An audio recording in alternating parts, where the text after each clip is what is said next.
introduce yourself. From west to east. Just better get it right. Just better get it right. Y'all know the name. Wendy Williams. Been in this game for a while. I hate to brag. Ain't nobody. Hey, this phenomenal. Like The queen. right here. Who the world is this? With so much drama. From yo block to yo. Female been doing this for years. Every barbershop, beauty salon. Who the world is this? Again and again. Wendy, bringing your name up. A lot of you haters scared to death. She at it again. Wendy Williams. She in it to win. Wendy Williams. She back and she staying. Wendy Williams. The ain't playing. Ain't playing. I like to present you. The winner of the Game Chiefs of the Year award. Once again. Introducing the queen. Oh my God, there she is. Hello. Hi, everybody. Welcome to the Wendy Williams Experience. Okay, so guess what? Nicole Murphy's got a new man. And child, he comes with a past. And we're going to talk about it. I wonder what Johnny Gill thinks. Did you see the World Music Awards last night? Yeah. We can talk about it if you'd like. I got a blind item, and I believe I know who it is. A singer who I happen to absolutely love. I'm not even going to give my hints because I feel so absolutely horrible reading it. But alas, I must fulfill you all's need for the dish. Oh, I got a new game to play with you all when we watch TV together. The Star Jones drinking game. And I'm going to explain to you how that works today on the show. Plus, we'll talk about Madonna and Nelly and Little Kim, too. Oh, and during Advice Hour, 5 signs, moms and dads, that you need to fire your pediatrician. Okay? It's a chock full show. And we're good to go. And the phone lines are open as well. So welcome to the Wendy Williams Experience.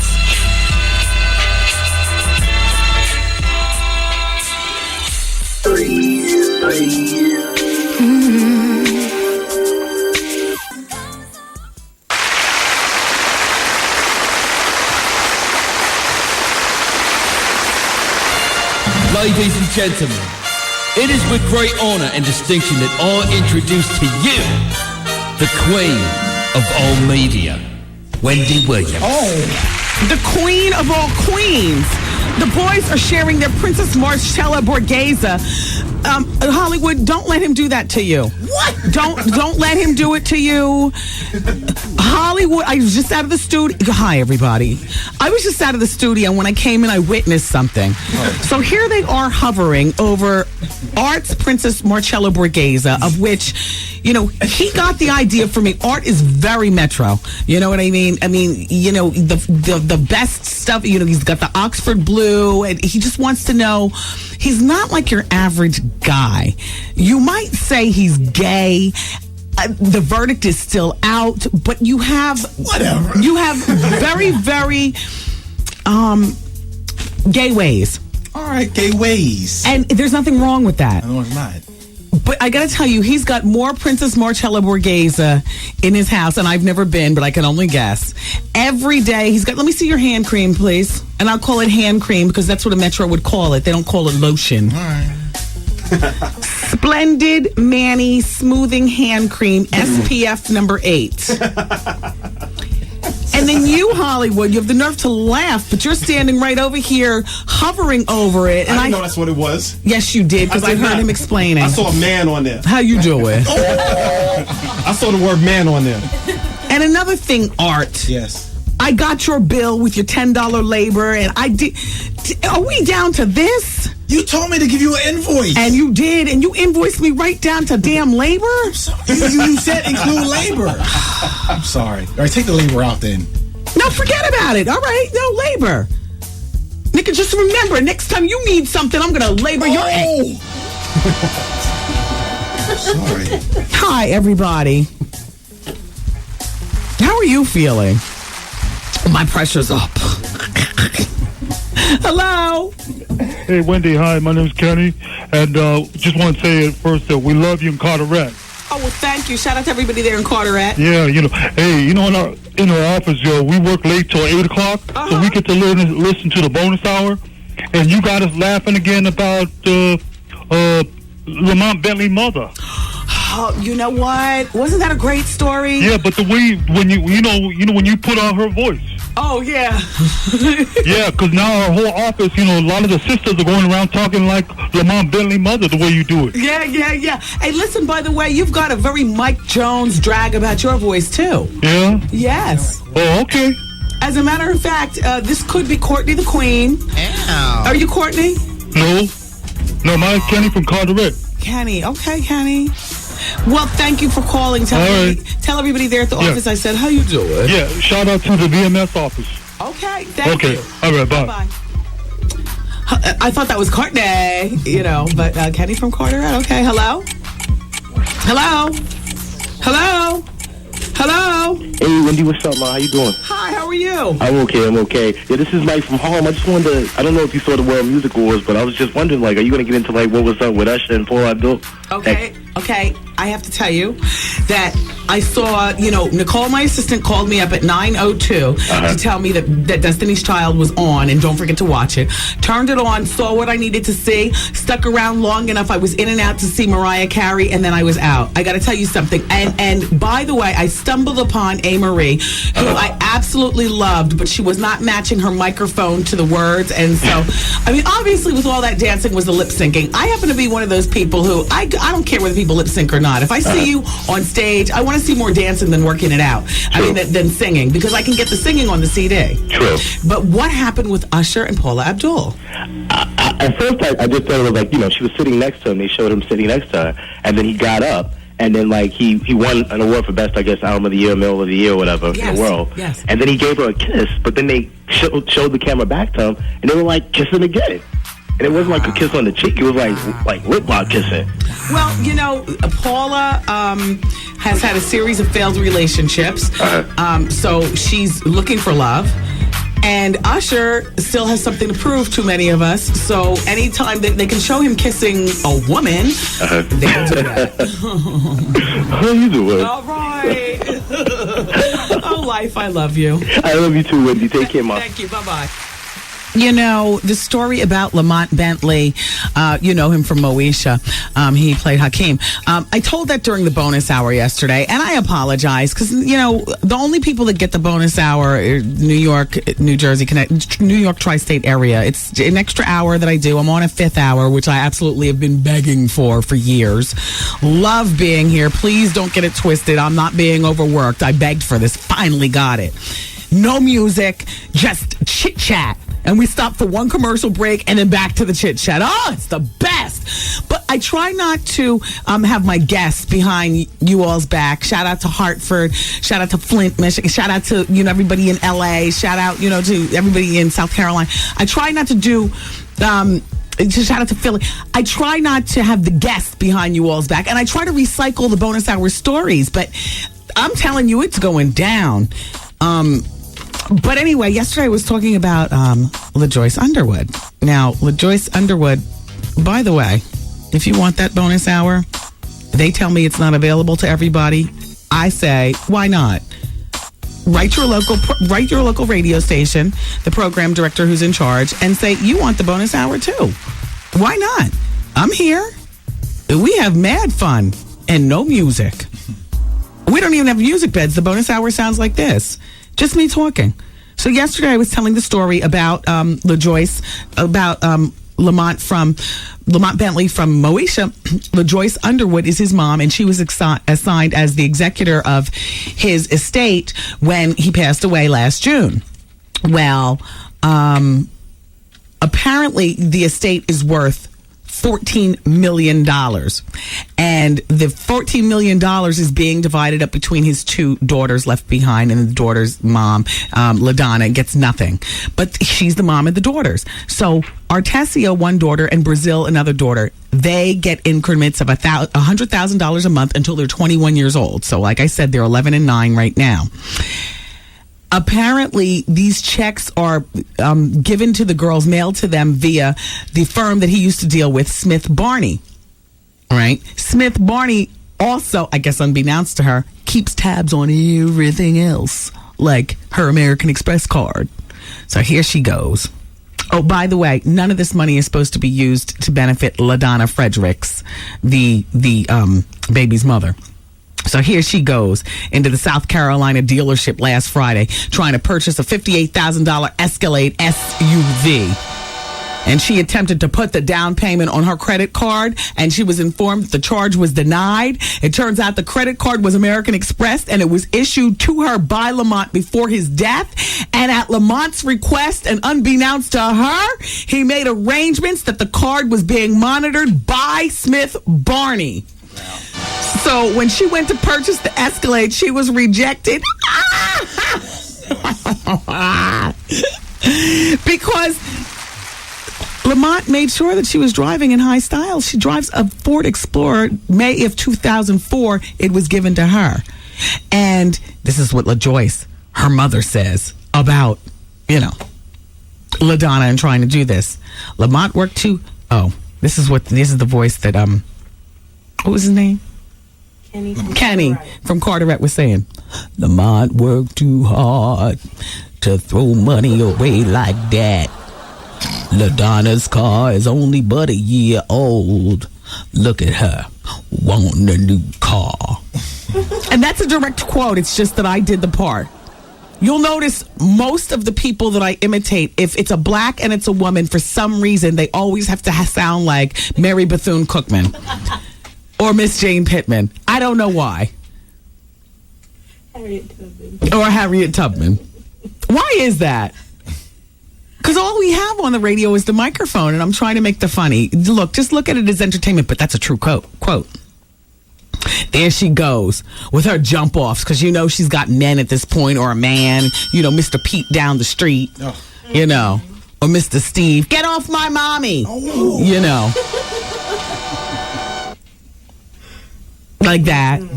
And then she knows she's got this Ford Explorer, trying to hold on to the Explorer and buy Mr. Artie an Escalade to keep him around. Or maybe give Mr. Artie the Explorer and try to trade up to a new Escalade off Lamont's hard-earned money that was left for his daughters. $100,000 a month is a lot, please. A month? Phew. Exactly. I might be tempted to do that. I mean, you got to think of a better scheme, though. I mean, if you're really trying to get your hands on the money, $100,000 a month, please. In a matter of a few months, the college degrees are already saved for. The first car, the house, then what? Why not buy Mr. Pete an Escalade? Yeah. It's just the dumb LaDonna. You got to be smarter about how you do it, dummy. Ain't no good gonna come to you until you ride by my son's estate. Wendy, man. Now, my question is about the Kegel. Why is it every time I try to do them, I have an orgasm? Is that normal? I don't know, but it must be pleasurable. The Wendy Williams Experience. Hey, New York City, this is your man, Steve Harvey. Hey, that's right, everybody, I'm back. And this time, New York, I'm here to stay. I got that 10-way suit when I was a little kid for Easter with the reversible pants on it. You could wear it 10 ways. Then I'd be in black. I could wear mine 31 ways. That's right. Radio in New York will never be the same. The fun begins Monday morning, September 19th. It'll be on and cracking right here on 107.5 WBLS. Oh, man. Today's R&B and classic soul. Hey, what's up, y'all? This is Eric Benet, and you're listening to the Wendy Williams Experience on 107.5 WBLS. What's her name again? I forgot. Isha. Ishina. Ishina. Damn.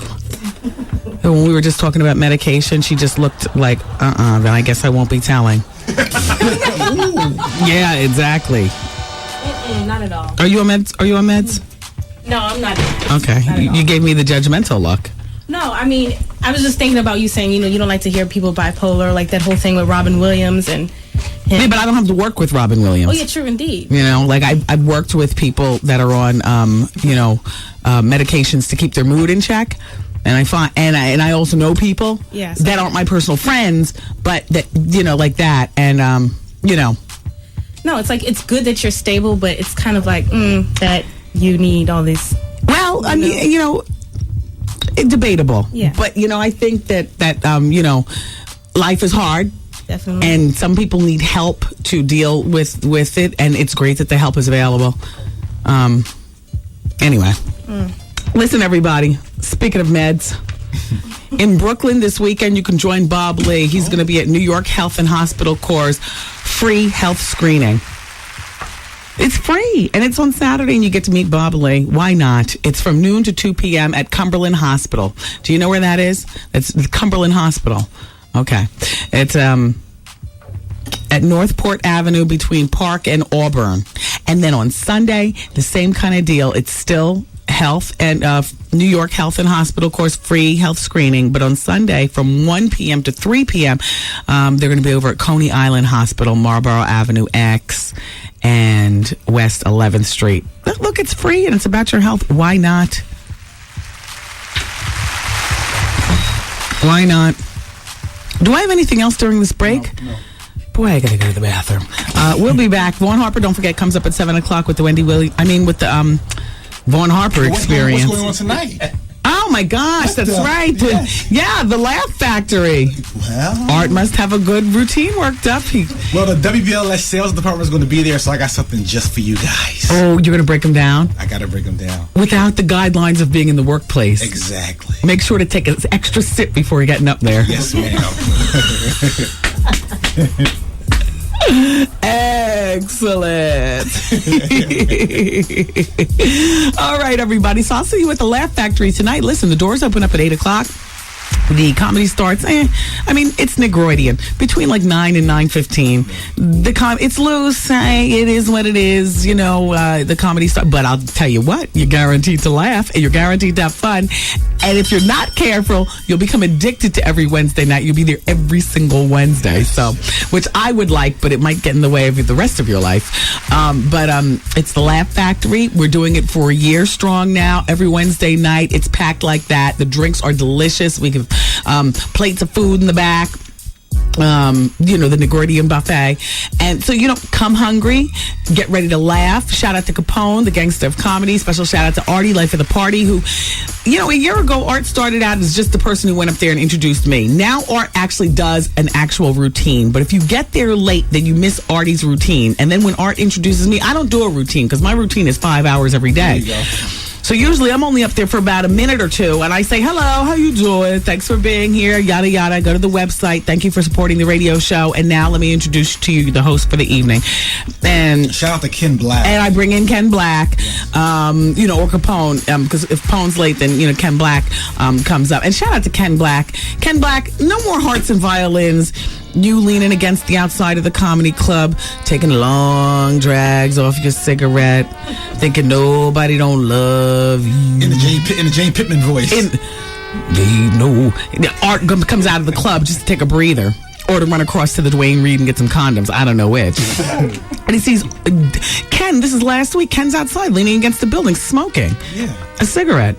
And with the boo-boo face. Yeah. So Art says, Ken, what's wrong? Ain't nobody appreciate me. Don't nobody love me. I've been here since the beginning. I need love too. Ken, we do love you. Yes, we do. Hi, Ken. It's Ken Black, everybody. Ladies and gentlemen, Ken Black. Yes, there you go, Ken. Black and the berry, sweet in the juice. All right. So thank you, everyone. And I'll see you tonight. The Laugh Factory is located at 8th Avenue at 42nd Street. It's in Times Square, so I'll see you there. It's a lot of fun. The Wendy Williams Comedy Experience. We're going to continue with the break, and Vaughnie's coming up at 7 o'clock with The Quiet Storm on 107.5 WBLS. It's Wendy, the greatest show on earth.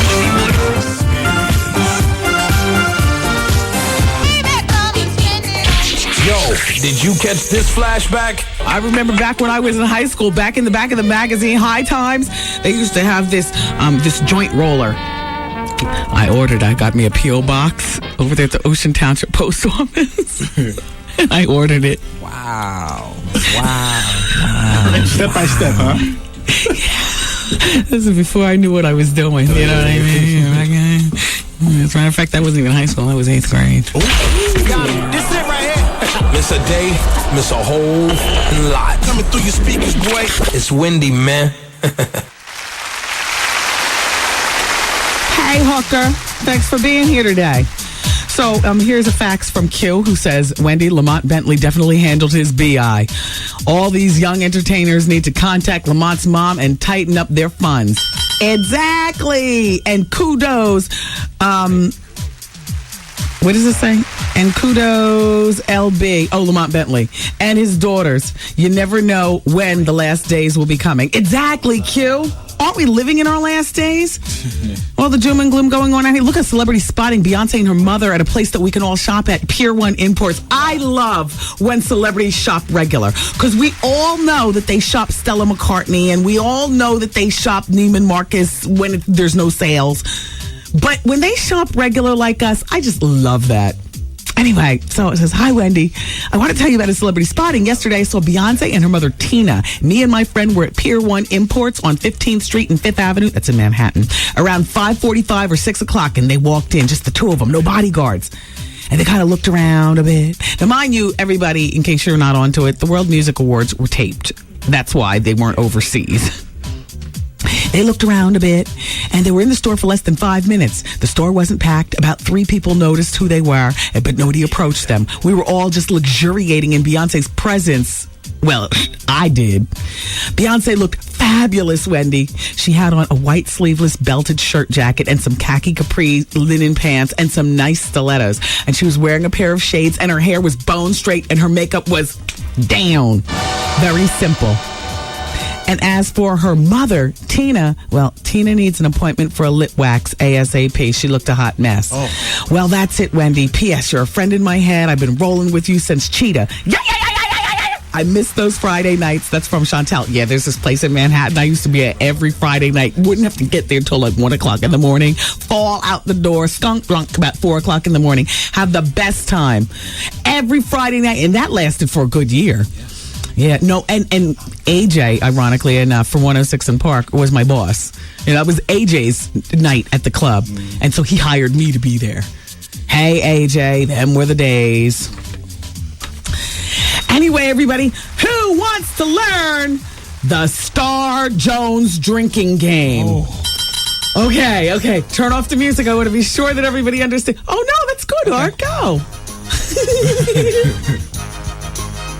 Okay, this is how you play. You're going to love this. I got it from my friend Perez. Okay, look. There's 3 rules to the game, 3 times when you must drink. Now, we're going to start this game off. We're calling it the Star Jones drinking game, but it actually, you can interchange the name of the celebrity, and I'll change the rules as they apply. But we're kicking it off. We're calling it the Star Jones drinking game. And we will play it Monday, September 19th, when E's red carpet is rolling for the Emmys. And Star Jones will be coming during the red carpet, okay? Do you understand me? Now, we're all not going to be watching together, but in our heads, we're all together. But now we got a way to drink together and watch. By the way, before I do this, 21 years or older, please drink responsibly. Okay. On the red carpet on Monday, September 19th on E, whenever Star says the word bling, you take a drink. All right. Whenever Star Jones refers to a celebrity belonging to her, as in, here comes my girl, Nicole Kidman. Please welcome my man, Jamie Foxx. Yes. You take a drink. And the third and final time you drink in the Star Jones drinking game, whenever Star mentions her husband, Al You Doing, you should get up, go into your closet, and take a drink. How you doing? And that, ladies and gentlemen, is the Star Jones drinking game. The first time we're going to execute this game will be on Monday, September 19th. It works. During the red carpet. Forget the Emmy part. We like the red carpet because Al You Doing and Star will be out there. Okay, do I need to repeat the rules real quick? All right, number 1, you drink whenever Star says bling. Number 2, you drink whenever she refers to a celebrity belonging to her. My boy Artie. My girl Nicole Kidman. And number 3, whenever Star mentions her husband, Al, or just my husband, my husband, Al, you go in your closet and you take a drink.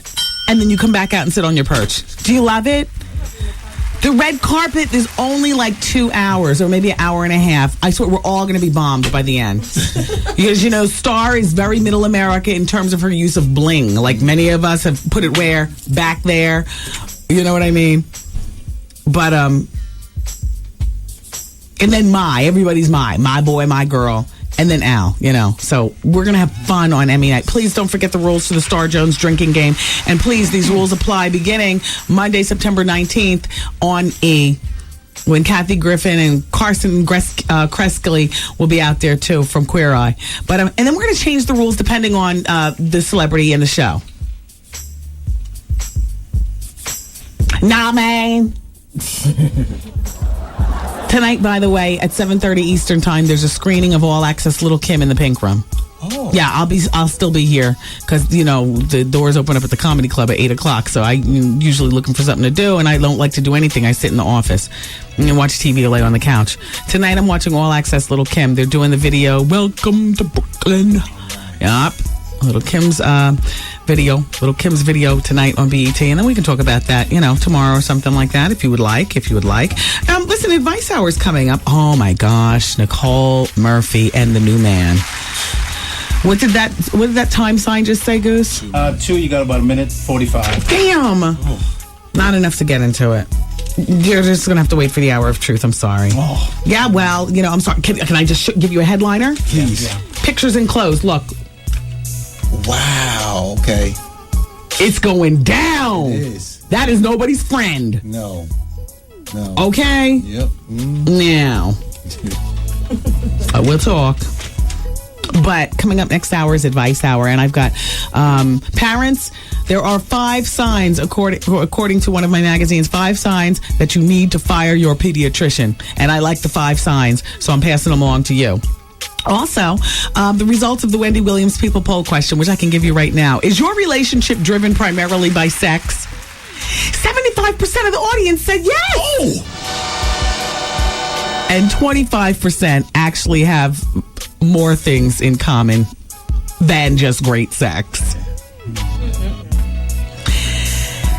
We're going to hell. Yeah. The world is about to end. Yes. Why not buy a Fendi bag? Like that woman with her debit card.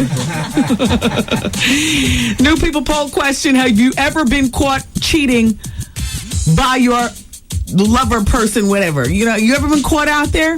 Red-handed. Red-handed. You know what that means. I seen it and I'm out. Go to the WendyWilliamsExperience.com to answer. I just passed the NYPD exam. Prior to this, I got a manslaughter case. I stabbed my mom's boyfriend because he beat her up. Okay. I'd like to know if I should just tell them up front that I did that. You're going to sound crazy. The Wendy Williams Experience. Everybody needs some. Should I leave? Is that selfish to my son? Come get some. Let me tell you, Wendy, it's really a trouble with a dude. Advice out. I'm having a problem with my fiance and his family. I was in a relationship with this girl for 18 months. She told me the relationship meant nothing. Always drama. Call Wendy right now. 1-866-GET-WENDY. Fax Wendy at 866-WENDY-FAX. Wendy, can you give me advice on plastic? Yes, everybody. It's the Wendy Williams Experience on the radio, and it's Advice Hour. Coming up in this hour, I told you I was going to share those 5 signs that you should fire your pediatrician. By the way, the Star Jones drinking game is going over real well. Thanks, everybody, faxing in. Even Raven, Al, says he might as well stay in the closet. He says he's only going to go back in the closet to play this game, too. How you doing, Raven? Thanks for turning us on. Hello. Hey, Wendy. Hi. How are you? Good. My name is Carol. I'm from Brooklyn, New York. I listen to you religiously. Thank you, Carol. And you're out there. For whatever reason, anyone that needs their help, I have listened to you. I have cried over the situations that I've heard through other people and what have you. But you're phenomenal. My thing is, I'm with somebody, a woman, off and on for 14 years, and I can't get her out of my mind. Yeah, but are you with her now, or are you? Well, we broke up. We broke up a couple of months ago. And the reason why is just that she got too much into my business, and she wasn't doing the things that I felt needed to be done for a lover. I was doing it for her, you know, and I had told her the relationship was very one-sided. And she says, on a monetary value, I says, no, just little things. You know, when I was sick, I thought that she would be there for me and stuff like that, you know what I mean? And I says, you know, but I still care for her. I still love her, you know what I mean? It's just, I don't know. I'm not, do you think I'm not being a glutton for punishment. Yeah. But, do you think that you still love her because during the times that you're broken up, you don't get a chance to perhaps go out with other people? Because, I mean, there are a lot of things that you can do to get over old relationships. I mean, other than the obvious, which is time heals. But, you know, people say, well, get more into yourself, do more reading, go back to school or whatever. But to be very basic with you, nothing beats getting over an old relationship like a brand new jump off. Exactly. Exactly. You got to get out there. You know what I do? I try my best and stuff like that. I'm very particular. You know what I mean? Yeah. I'm a white girl from Bedford-Stuyvesant, Brooklyn. Yeah. You know what I mean? Yeah. And I believe in respect. I believe in respect totally. Well, you know what I mean? Do you go out and socialize? Oh, sure. And don't you know? I bumped into her friends. I went to out night the other night in Great Adventure. I had a ball. Who do I meet? Her friends. Damn. Hey, girl, what's up? I said, nothing. She goes, you're not with your girlfriend no more? I says, no. Well, what happened? Well, you got to do right by me. Yeah. You know? And sometimes I feel it's like a submissive pull. So what's your question to me? My question to me is this. I mean, I don't contact her. And it's like, it's on and off thing going on for so many years. And, you know what I mean? I'm just like between a rock and a hard place. So you want to move on? I do. Time and distraction. I mean, you know what I'm saying? I'm not a professional at this, as you know. You know, But you sound great. I mean, you really threw. I listen to you because you give me insight. You give me focus. Yeah, I just try to give, one woman's opinion on little snafus in life. But I'll tell you, I get this question a lot. You know, how do I get over a bad relationship? What I've found is the best way to get over it personally is by entrenching yourself in your work, which will do nothing but come good to your pocketbook in terms of making money, and the next man or the next woman. I mean, those have been my remedies. I don't, double up on my book reading. I don't, do any of that sapsucker stuff. That might be good for some people, but for me, straight up, the way I've gotten over the last man is to get with the next man, and not necessarily in boyfriend form, but in the form of just going out and socializing and throwing myself into my work, doing more appearances. You know what I mean? I'm very active. You know what I mean? I do my good deeds. I say my prayers every day. You know what I mean? I'll tell you what. Here in New York, there's so many different things all around the country with Hurricane Katrina. Right. I mean, there is no hard, fast rule on how to get over somebody. But I would say become active in doing other things and let time heal the wound. And it's best to start now so that by the time we get to Christmas, Hanukkah, the holidays, you're over it at that point. And you might want to change your social circle if by chance those people are attached to your old girl. Listen, I gotta go though. All right. Take care. Thank you so much. God bless. You're welcome. Bye-bye. Bye. Hello, hi, it's Wendy. Hi, how you doing? I'm doing fine. How are you? Okay. I didn't really need any advice. I just wanted to tell you that I love you. I think the show is great. Thank you. And that my son is 4 years old, and yesterday he told me to put that wear back there. Now, let me ask you honestly, did you laugh or did you tear that behind up? I was laughing, but I wanted to whip his ass. I was laughing. Yeah. Yeah. This is too much. But I just want to tell you I love you. Everybody listens to you. My mom, my dad, everybody. Thank you so much. We all love you. Keep up the good work. Thanks. Bye-bye. All right. Okay, it's Focus, everybody. It's Advice Hour. Hello? Hi, Wendy. Hi. Hi, I need some advice. Okay. Okay, now, this is down my job, right? Mm-hmm. And we've been, looking at each other. I've been looking at him. He's looking at me. So, the other night, I went to the club, and he was there. So, we were dancing. He danced up behind me and everything. And then, we had a cute time, had some drinks, whatever. Can you hold on for 1 second? What? Art, I need your expert opinion. What is that? Man or woman? Sound like a woman, but I'm still on the edge. Okay. I don't want to insult, so I don't want to ask. Right. Let's go. Okay, I'm sorry about that. I would just had to get something out of my teeth. Hello? Goose, what happened? She's gone? Oh, all right. I mean, it was going to get interesting. Hello? Hi, it's Wendy. Oh. So, then we get back to work, and he act like he don't know me. I don't like that. What am I supposed to do? Well, here's the thing. God. You know, with the nightlife, and you know the drinks are involved, and people have been known to do things regarding their affection towards coworkers outside of work that they probably wouldn't do in their office because they value their position. And perhaps your gentleman friend is one of these types of people.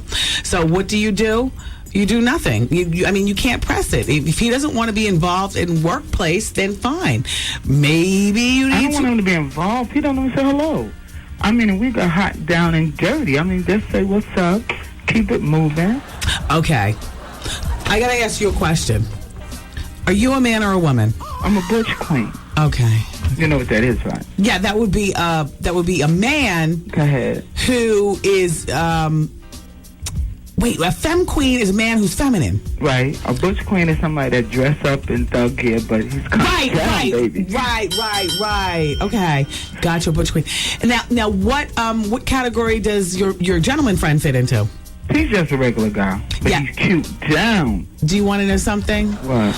He doesn't want to be probably outed at work. So you got to respect that. I mean, just talking to you. I mean, you were so gay. It's oozing through the phone. I didn't know whether you were a man or a woman. You know what? There are a lot of guys that don't want to be oozy at work. They don't even want to be detected. Not even hello? Hello? No. If I'm in the closet, I'm not saying hi to you. The closest I'll get to saying hi to a gay man is if he's like Carl from the Queen Latifah sitcom. You know what I'm saying? I'm not saying hello to a Jack, and I'm not saying hello to a butch queen if I'm a guy on the down low at work. Hell, I'm not even looking at you because I'm in the closet. That's a shame. But wait a minute. So next time we go to the club and he push up on me again, what am I supposed to do? I only deal with people who are true to themselves, and then you move on. Okay. I mean, you owe that to yourself. But he was over. Yeah, I don't care. He's not ready to be honest with himself or the world. Maybe there are things in his life for which he can't be honest. You really can't be catty and push him to do that. Leave him alone. He's not ready for you, honey. All right. All right. See you later. Bye-bye, Wendy. Bye-bye. So sweet. And not only that, but you say this is a heterosexual relationship. There's plenty of things that women do when they get loose around coworkers. I mean, Art, you've had it happen to you with women right here at the radio station. Yeah. And then the next day at work, they ignore you like nothing. So it's not necessarily in the closet, out of the closet, comfortable with the sex. It's a thing that coworkers do. It happens. You know what I'm saying? Yeah. It happens. Anyway, do I have a moment to share with everybody? First of all, staggering stats. Now, I know, as the kids get older, you're sending them over for play dates at people's houses and stuff. Do you know that more than 4 in 10 homes with children have guns in the homes? So before you set up your play date, in my opinion, there is nothing wrong with asking if there's a firearm in the home.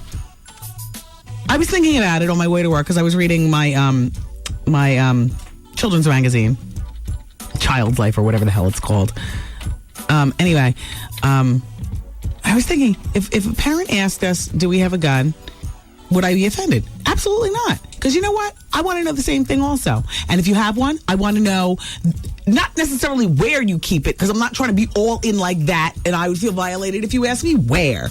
But is it tucked safe, locked safe like that? Of course, June. Of course it is. Look, the boys will be fine. And don't forget, they're playing at your house next week. By the way, do you have a gun? You know what I mean? So just keep that in mind when you send your kids over to play at these crazy people's houses. Including you. You're crazy, too. You're listening.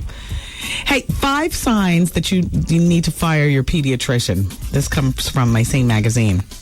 They say, number 1, your questions are not being answered. The bottom line is you should never feel like you're being blown off by your pediatrician or any doctor. But right now we're focusing on the kids. Despite time constraints, a good doctor should be able to take a few moments to satisfy your concerns. And here's another reason. You don't feel comfortable. The way your child's doctor talks to you or interacts with your child leaves you feeling a bit uncomfortable and not reassured. That's the number 2 reason that doctor needs to be fired.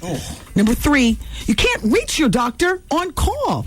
Listen, when your kid's pediatrician is unavailable, there should be clear policy on who to call next. If it's not Dr. Johnson, then Dr. Tilly is on call or whatever. Whatever. Somebody from your pediatrician's camp should be on call 24/7. 24/7. Number 4, this is the 4th reason and 5 signs your pediatrician needs to be fired. Your doctor repeatedly misdiagnoses your child. I mean, doctors are humans.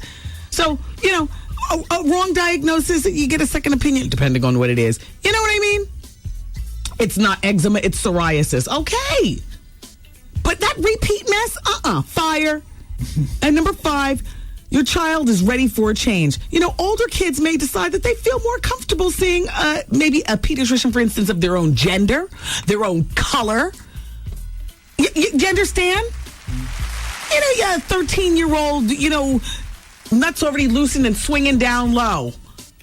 Hair already sprouting. Maybe the old doctor from when he was 5 is not the appropriate doctor. Maybe your kid, I use he, I have a son, prefers now to go to a male doctor. Maybe your doctor no longer wants to go to a black woman. Now your kid wants to go to a black man or whatever.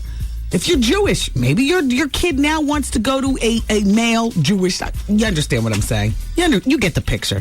So those are the 5 clear-cut reasons, in my opinion, that you need to look for a new pediatrician. By the way, I didn't do this because we're looking. Hi, doctor. Love you, baby. And you know who you are. You've got a terrific bedside manner, doc. All right, everybody. Keep it where you got it. Advice Hour continues from the fax machine. 866-WENDY-FAX. Fax me your snafus. You know I'm not an expert. I'm just a woman with an opinion and a little living under my belt. Not much, a little. That's all. It's Wendy, man. I have a girl, right, for 10 years. Like half of it, I've been in jail like 5 years. I come home recently, right, and I come to find out now she's dealing with women. I don't have no problem with that, you know what I mean? As long as you can be in on it. Yeah.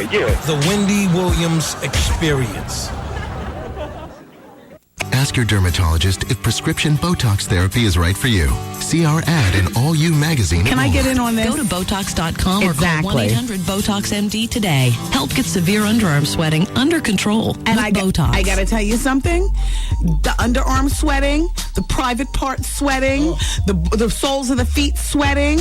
And by the way, the Botox works for this right here in your forehead. As I speak, I'm very excited because I love when my radio station, moves forward and progressive with the advertising. You know what I was like, wow, BLS is Botox. The W is for Wendy, the B is for Botox. They're zhuzhing it up. Yes, they are zhuzhing it up. I love it. I noticed that they sell it to the splaboos for sweating, though. Listen, everybody. I got to tell you something. You know I love Botox. Shout out to my Botoxologist, Dr. Janine Downey, over in Montclair, New Jersey. She's part of the BLS advertising family. Look, don't be in denial. Don't lie to your friends and say, oh, right, maybe that's you. Oh, I just got a little Botox under my arms. Like, I don't sweat that much. I don't know how that all works, but I do know that Botox is for sweating. A lot of the girls in Hollywood, and the guys too, prior to walking the red carpet, like for the Emmys, when we're ready to play the Star Jones drinking game, they go in a few days before to get the Botox so that they don't sweat up their dresses. They're wearing their finery. You know what I mean? Wow. Dear Wendy, first of all, I want to say about Charlie Wilson's song, no matter our age, I haven't found a person yet who doesn't love it. Exactly! Yeah. I love that song. Shout out to Charlie Wilson. His CD is in stores as of yesterday.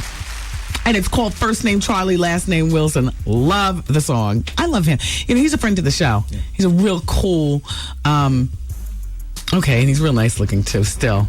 All those years of, whatever goes on the road, with the Daz Band. He had a party last night. Yeah, I know. Did you stop by there too? Mm-mm. Why didn't you go?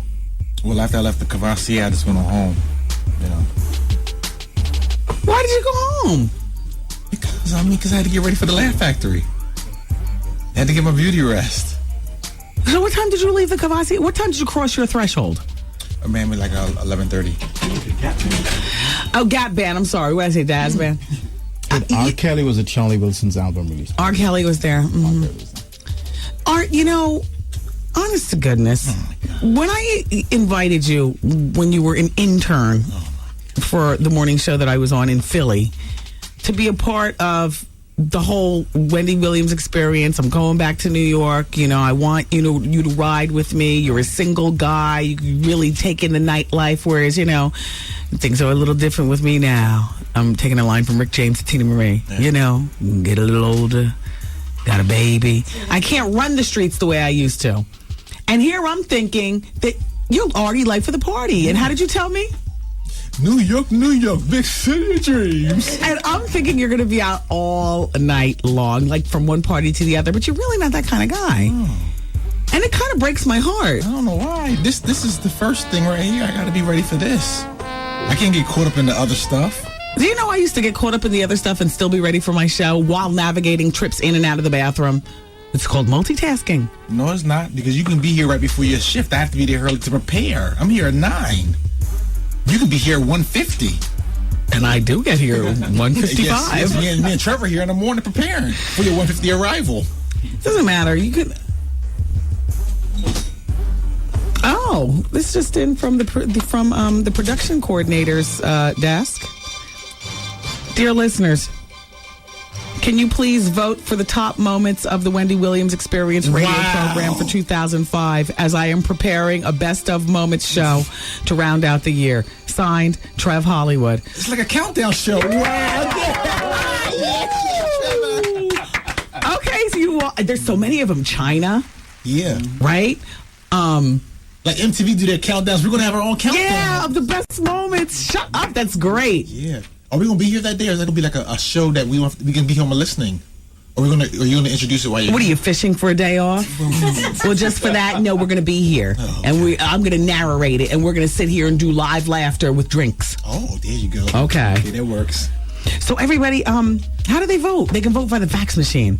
We don't have a two-way website anymore. You all were turning it out, and Clorox was getting upset. We got sponsors on the website, and you all were making it so sponsor-friendly. Yeah, fax in. Damn you.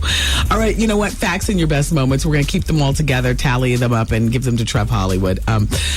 Anyway, where was I with this? Oh, yeah, Botox is on BLS. Shut up. And by the way, it's time for me to do a commercial. Where's my, where are my bullet points? For Benjamin Rug and Home Imports. Here it is.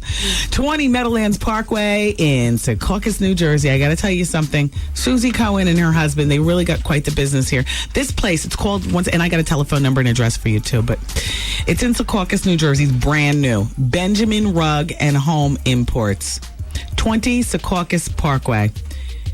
201-617-9000. Originally, this was a wholesale store. Now it's a retail store with wholesale prices. They do the finest furniture. They do the finest flooring, your rugs. I have to tell you something. And Stephanie, who owns, also is launching her Stephanie Cohen Designs. She is phenomenal. What do you want? What are you looking for your house? The classic galleries upstairs, traditional and contemporary downstairs. You want something with an Asian feng shui type thing? They got that. Do you like the mirrored Art Deco look? I love that look. They've got that. What do you want? What color marcations are you looking for in your rugs? The rugs. There's, oh my, massive amounts of rugs. The selection is impeccable. I would never send you someplace that I wouldn't go myself. And I have, honey, and placed order upon arrival before... Actually, I got to call up. I just need everything to be straight, by November 15th. My parents are coming back. Oh. They said it'll be straight well before then. But anyway, 20 Meadowlands Parkway. Oh, hell, shop where I shop, if you want. It's called Benjamin Rug and Home Imports. The prices are right. Come on. It's time to buy something nice for your home. It's your home. Do that for yourself. 201. Call Stephanie Cohen and her team of design experts. They also do interior design service, by the way. They'll come out to your house and you set up a floor plan and whatnot. It's just fabulous. 201-617-9000. 201-617-9000. It's 201-617-9000. That's for Benjamin Rug and Home Imports. And tell them that I said...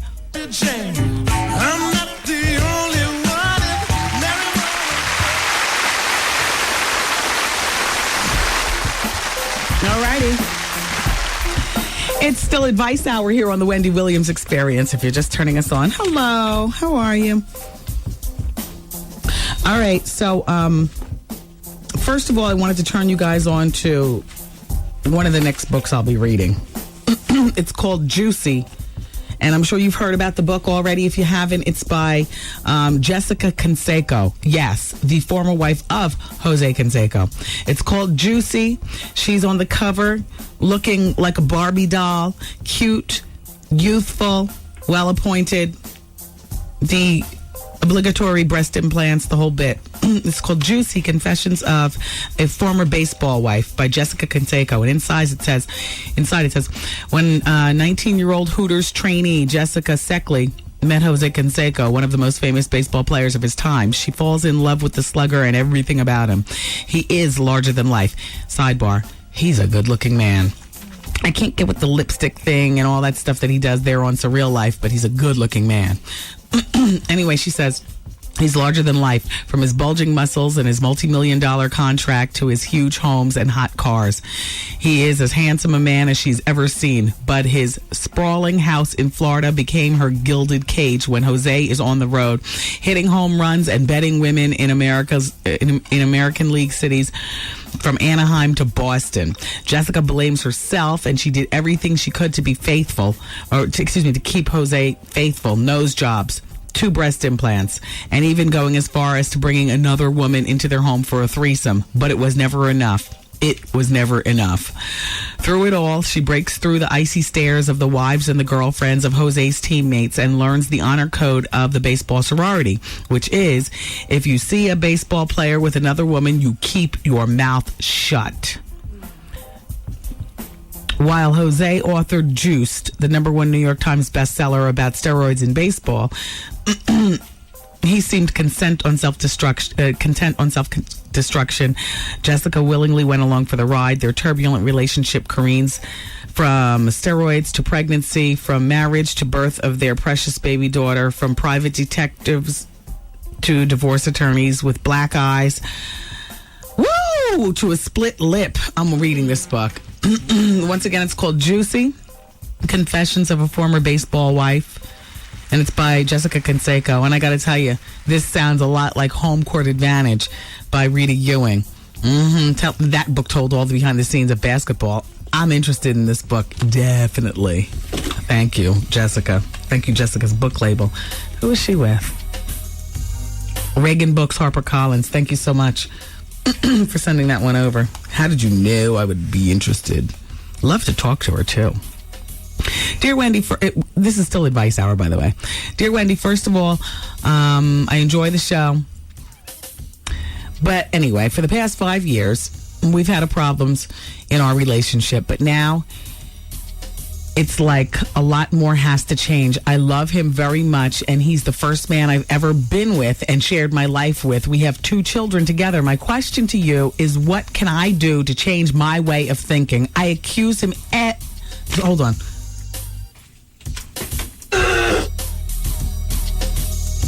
Okay. I accuse him all the time of being with someone else. I always argue with him about anything.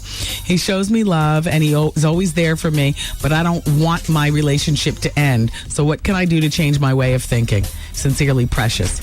Precious, you need therapy. You need to go to a therapist, and you need to start out once a week, twice a week if you need. You know, there's 2 sides to every story, but from what I'm hearing, this is about you, and your accusatory behavior will definitely spell the demise of your relationship. He's going to get sick of it, and either he's going to leave you, period, or start messing around behind your back. You're going to drive him into the arms of the next woman. So you really do need to, and perhaps part of your insecurity is that he is your first, everything. He's your first love. He's your first sexual man. You have 2 kids with him. You haven't mentioned whether you're married to him or not. That's not even germane to this conversation. But and you're with him in a time in the world where everybody's doing something. Women are cheating on men. Men are cheating on women. Wives are cheating on husbands, and vice versa. Women are inviting other women into the bedroom. The third input is a regular input, and it's just it's a loose society. And you, it seems like, have adhered to old-fashioned ways, which is that, you fell in love with your first, you got married to your first, you had children with your first, you've never, been with another man. And so, yeah, you need therapy. As somebody to talk to. Because, this is a crash and burn waiting to happen, honey. Okay. Thank you for writing in. Dear Wendy, I want to know if you could recommend me a great lipo doctor. I am so sick of doing crunches. I eat and sleep crunches, and I still have a pouch. I can't get rid of the pouch. All right, Ja, I don't know where you're faxing from, but I deal with 2 plastic surgeons. One has done everything from the neck down, and one did one thing from the neck up, and I would be willing to go back to that one from the neck up, consult both the next thing I get done, which, eventually I'll probably get an eye job, to give me that scared, spooked look. But with no lines around my eyes, I'll do it. Sure, why not? Another 10 years, I'll do an eye job. I don't know whether I'll go to Dr. Memeniscus or whether I'll go to Dr. Michael Jones. But my plastic surgeon in Philly did liposuction, tummy tuck, breast implants, twice. I've gotten everything lipoed from, from the boobs down. I've never gotten anything done to my arms, but you can tell that when I wave for a flat. When I wave for a cab, you can see I haven't got anything done to my arms. Perhaps I need something done, and not liposuction. I need no more hanging skin. What I need probably is an arm tuck. Maybe when I go under for my eyes, I'll get the arm tuck. But in the meantime, Dr. Al Memeniscus, he is fabulous. His practice is called Rittenhouse Plastic Surgery. He's in Philadelphia. Now, if you're in New York, or maybe you're in Philly, but you want to travel to New York, I discovered a fabulous doctor on 61st Street. His name is Dr. Michael Jones. Call directory assistance for both. Dr. Michael Jones fixed my earlobes. He is fabulous. He did not do my boobs, but I would not be opposed to it. He fixed my earlobes. And you know what? What most impressed me about him, other than that, my earlobes are beautiful. I'm back to wearing, hoops for a few hours a day, when I go out at night and so on and so forth. He has a terrific bedside manner. He'll take you in his office after you put your clothes back on, and he's very honest with you in how he talks to you. And so that would be Dr. Memeniscus in Philadelphia. Aldred is his name, or Dr. Michael Jones on 61st Street. In Manhattan. Man, I'm 46 years old. I haven't had any in 3 years. My wife cut me off 3 years ago because of her serious mental deficiencies, and I've still been a faithful husband. Yeah, man, this is Rupee. Wow, wow. Yo, are your boy Baby Sam? Can you hear me? Yo, what's up? This is Kevin Little, and you're listening to the Wendy Williams Experience. Yo, did you catch this flashback? You know what I did on Friday night? I went to the Fuchsia fashion show. That's Wyclef Jean's wife, Claudinette. She's got this clothing line that's been out for a few years. It's called Fuchsia. So I grabbed my mom's hand and link arms with Beast so that, we can get upstairs and stuff. The whole time that I'm holding her hand, I cannot even get into the charming moment of a mother and daughter. Instead, I'm thinking, oh, look at Wendy and her old lesbian lover. This it right here. Miss a day, miss a whole lot. Coming through your speakers, boy. It's Wendy, man.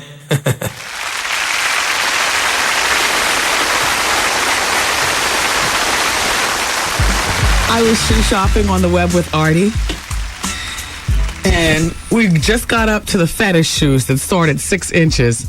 I was like, oh, you can close it down now. Website goes all the way up to size 14. D-width. That's an ugly foot. Woo! All right, so I got my credit card. I'll be ready to place my order. We got 3 pairs of size 12s. There you go. Just for the extra room. I mean, if they off, my thing is I wear a size 11, but if there's a place that offers a size 12 and it's either a slip-in like a candy shoe or where there's a strap holding my guns down, then I'll take a size 12 because that means it'll be wide. I could dance all night. Look, I have no shame in my foot size game. I will limp no more. Ladies, limp if you want to. Be in denial. My mom, I grew up thinking all along my mom was a size 7 foot. It turns out she's a size 8. She had the bunionectomies years ago. She's finally honest with herself, now that she's an old crow. And she wears a size 8. But if she'd just done it back in the day, I know there's femininity in being petite. That's how she grew up. She's 5 feet 2. So imagine my big ass. I'm 5 feet 11. I spent the first 18 years, I gotta be honest with you, I think I spent the first 21 years of my life. No, because Payless started carrying size 11s about the time I was 20. I spent the first 20 years of my life with size 10 feet because my toes were balled up in the front of my shoes. Man. Yeah. And every shopping trip with my mom, her saying, damn, you gained more weight. She never would say damn to me, but you know what I'm saying. And she's one of those moms who insisted on coming in the dressing room with you because it's the only time that she could see you in your, underwear. Because, I was a hider. You put on all your clothes really quick before your mom comes in. You know what I mean? I used to hate shopping with my mother. And we'd go to, great places and shop, and she'd be, real generous and junk. But the fire I had to walk through to get to what I wanted, last time we was here... she doesn't talk like that. Last time we was here, you was wearing a size 12. 6 months later, and I was just like a size 16. And so she's a pulling and a tugging, Oh my gosh. So I'm just honest with myself. Yeah. Art bought me some shoes the other day, as a matter of fact. Size 10s, right, Art? Yep. Tried them on, and how did they fit? Beautifully. Fit real nice, very comfortable. However, I know my true size is a size 11, and if I'm dancing all night in a 5-inch or 4-inch shoe, I'll take a size 12. I have no shame in my game. And yes, I shop sometimes where the trannies shop. Oh. Well, because sometimes there are, and more often than not, shoemakers, when they're going to make a size 12 shoe, looks like a lesbian shoe. And I'm not talking about a lipstick lesbian. I'm talking about a full-blown Rosie O'Donnell, Ellen DeGeneres special. A flat ride, how you doing shoe. Yeah. That's not me. Mm-hmm. I'm a femme queen. Uh-oh. So now, when we finish with the mic break, please place an order for the Heat, the Monroe, and the Electra. A size 12 in each. Oh. Thank you. Well, It is what it is. It is what it is, and I'm a big woman. I'll be on display tonight at the Comedy Club. You'll see. I got a little date tonight, so I'll be zhuzhing it up. And you'll see. When it's all said and done, I'm like 6 feet 6. 3 inches of hair. My Aquanet my hair up 3 inches. I wear my 4-inch, heels. Oh, I'm a sight. I couldn't rob a bank. Yeah. There's good and there's bad to that. The good is that, in entertainment, people guess that it's me. You know what I mean? Mm-hmm. That must be Wendy, because that's a big bitch. Don't even have to hear me talk. That must be Wendy. But the downside is that, wasn't she just here last week changing prices on and returning? Oh. Somebody call security. You know what I mean? So I got to stay above the law, because there's no more robbing banks. Anyway, y'all. Oh, guess what? I spoke earlier in the day behind the scenes with Miss Jonathan Plummer, who has become a close friend to the show. Oh, yes. That would be the soon-to-be divorced from husband of Terry McMillan. He informed me that Terry has not paid, at this point, proper alimony. And he wanted me to know that. And he also wanted the telephone number to my fabulous writing partner, Karen Hunter. Wow. Ayo, Karen. Wow. Thumbs up on this one. It's about to go down. But just wait until we finish our third book project. And then get started with Miss Honey. Uh-oh. It's going to be a long, bumpy winter. Oh, no, that's right. Mm-hmm. And so I'll be returning Jonathan's call today after work, and I'm going to ask him if I can turn on the tape. So maybe I can get our conversation together for you guys. I really don't enjoy talking when you all aren't listening. You know what I mean? I mean, to general people. My mom and dad and my family's one thing, but what is the point in talking to Jonathan if you're not going to listen? Or if he's going to start it with, Wendy, please don't tell that I'm telling you. You know what? Then stop talking. Conversation over. Yeah. So you want to know what's going on with the, look at this sweet vintage Aston Martin that Elle McPherson drives. It is sweet. Look at it, green, beautiful. Isn't that sweet? Beautiful car. I don't know what year this is, but it's something old, like maybe in the 50s.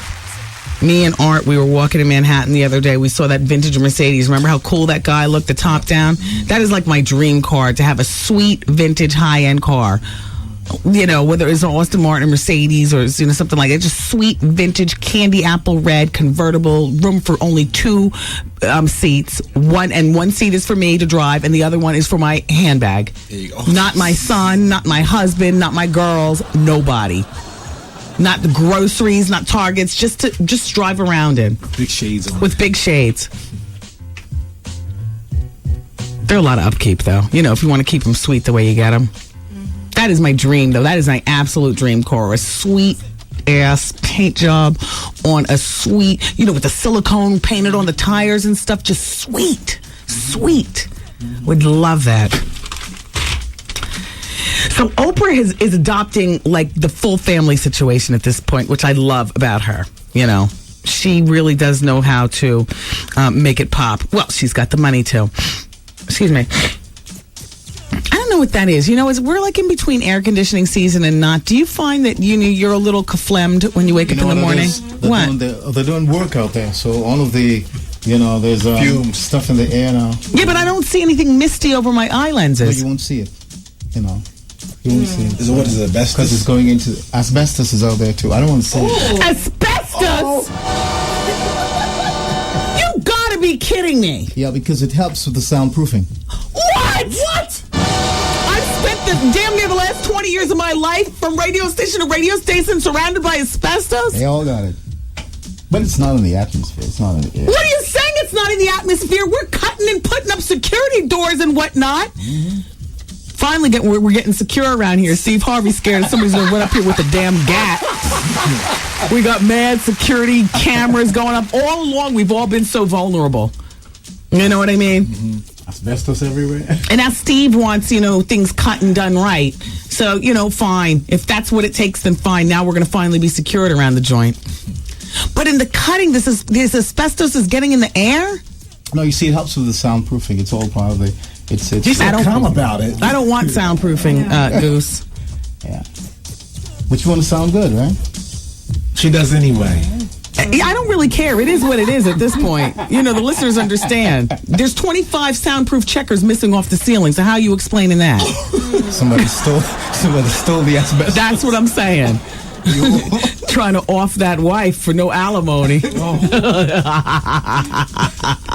How about a nice asbestos turkey meatloaf, honey? Oh. So anyway, Oprah is adopting families devastated from the hurricane disaster. Now, she already gave $1 million of her money. She already did a full show in New Orleans, and she's ordered her assistants to make a list of the 12 worst hit families, and Oprah's formally adopting them. I'll tell you what she's doing. Right next door to the Harpo Studios, there's apparently like a vacant warehouse that's not really being used for much. So Oprah's having walls knocked down and, all and toilets and portable showers and beds and all that stuff put in there. And she's ordered her assistants to also make sure that some of these people are employable through Harpo. The ones who might not quite match up, find them other jobs and get these kids in school. Come on, let's make it happen around here. Make it happen. I love that. In the meantime, Macy Gray, I did not know she was so close with Afeni Shakur, Tupac's mom. Yesterday, by the way, was the 8th anniversary of the death of Tupac. I mentioned it very late in the show. You might have thought I forgot altogether. I didn't. Macy Gray is friends with Afeni Shakur, and Macy spent, as we already know, Labor Day weekend in Houston at the Astrodome giving out water, clothes, and toiletries. But she went back to Houston this past weekend, and she started doing a little personal attention spending with the evacuees. And what she discovered, and here's her quote, "Me and some of my friends, including Afeni Shakur, we're going to adopt 10 families. We're taking them to this apartment building in Atlanta where we got them 10 units. From there, Macy and her friends are going to help the parents get jobs and help the kids get registered in school." Fabulous. That's what you call people helping people. And in Hollywood, despite what you think, they care. I mean, sure, it's an attention ratings grabbing moment, but what are you going to say? Oprah, don't bring your show there. We know you're just trying to, They're human too. They're human, but they're also business people. Sean Penn, you can come, but leave your camera. Montel, Oprah already did her show here. We don't need you to be here like that. Or do you say to them, just send your money, keep your cameras out? I don't know, but all I know is that anything is better than nothing at all. Do you want to hear so far the 3 villains of Hurricane Katrina? Uh-oh. Villain number 1, Michael Brown, the director of the Federal Emergency, FEMA, who waited several days, way too long, before sending the much-needed help, including the food and the clean water, to New Orleans. And he didn't have any emergency experience. He was hired after being the old college roommate of the old FEMA director. Blah, blah, blah. And Bush, by the way, in here is part of the villainousness if Bush okayed this person to be the director. Okay, so that's villain number 1, Michael Brown. Villain number 2, the governor of Louisiana, Kathleen Blanco. Yeah. Allegedly, she refused to let the American Red Cross take supplies into the Superdome and the convention center. Remember we were talking about this? Because she didn't want to create a magnet for hungry people. And villain number 3, who happens to be a brother, New Orleans Mayor Ray Nagin. I didn't realize this, but do you know they say he spent the first days of this tragedy holed up at the Hyatt, out of contact of federal agencies? Wow. Yeah. He didn't tell you that. Well, he's not going to tell us that. He might deny it now. Then again, maybe this is somebody trying to make him look bad. Mm-hmm. Well, that's who they say are the 3 villains so far of the storm.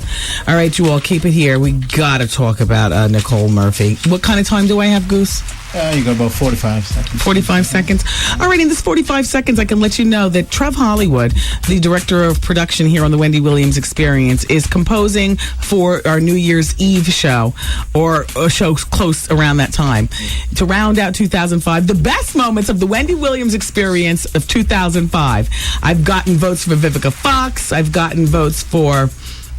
Oh, I can't do it. I got 2 seconds. Fax me! About boy game. Is there any truth to the rumor about him being on Changing Heart dating show or whatever? Yeah, he said he was on it. He did what he did. Whatever. Okay. The Wendy Williams Experience. Hey, New York City, this is your man, Steve Harvey. Hey, that's right, everybody, I'm back. And this time, New York, I'm here to stay. When I had a job, I never looked at my boss. I worked 8 years at him. Never made eye contact with him. Scared he gonna ask me to do something. Don't look at your boss. Matter of fact, let's make that official. Don't look at your boss day. Okay. All right. Today, don't make eye contact with your boss. Tomorrow is gonna be a new day. Is slap your boss. Oh, yeah. Wow. Everybody can haul off and slap your damn boss. Wow. Yeah. And then Wednesday is unemployment tips. What to do when you ain't working. It's gonna be big, New York. You don't want to miss this one. The fun begins Monday morning, September 19th. It'll be on and cracking right here on 107.5 WBLS. Today's R&B and classic soul.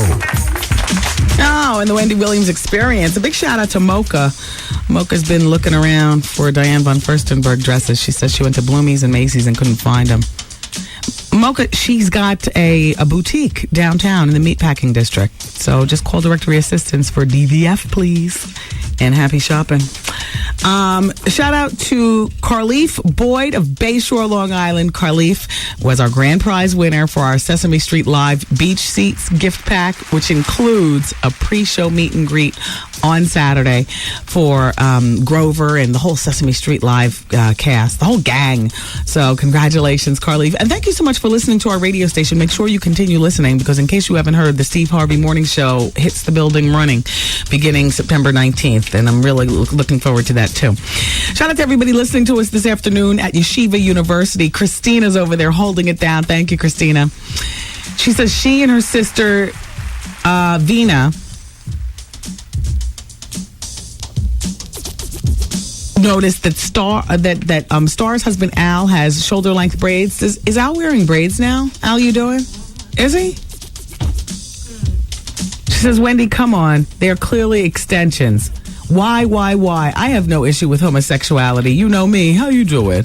But really, come on. I don't see any rainbow radiation radiating off Star. Why did she marry him? Is she hiding? We keep looking at Al with the crooked eye. What is Star hiding? Star just wants companionship. Star's not hiding anything. No room to hide it anymore. Excuse me, Art. She's lost so much weight. She don't look good with it, though. She look better fat, like Luther used to. Well, she hasn't gotten. She can use pulling. That's what she can use, pulling. So maybe she's giving herself maybe another 20 pounds to go. I mean, I don't know where she's going with it, but all I know is that, if you invest all this time and money into losing weight, you're not going to get pulled with every 20 pounds or every 50 pounds or every time somebody says, you look loose or hangy. So she's probably waiting to lose all the weight or the lion's share within 10 pounds and then go for a nice pulling and everything just pulled.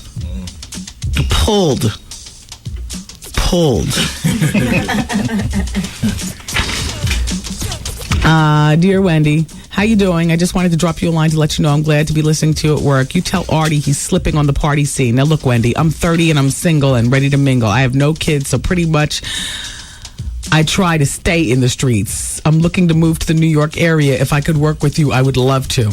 I just moved from Los Angeles to Atlanta, and I don't think I made the right choice. I can make myself have fun in places where some people just don't have basic common sense. Warn Art that if he doesn't keep up on his party game, I'll have to take his place and he'll be stuck running the board. I do have experience in radio, and Wendy, by the way, I was damn good at it. P.S. I love to drink. So I'm looking forward to the Star Jones drinking game. That's the problem. She'll be so busy partying, she won't be focusing during work. Art, I just need you to be the perfect marriage of both. Right. I need you to be the party man. I need you to watch TV. Okay. And I need you to continue doing your job. All right. Balance everything. Did you watch the awards last night? Yes, I did. Yeah, and I love Destiny's Child. I think you're lying. I know I did that because what they had on. They had on silver dresses. No, you overheard me talking. Now, hold on. I saw the show. I'm talking to everybody else. This is how I know I caught Art in a lie.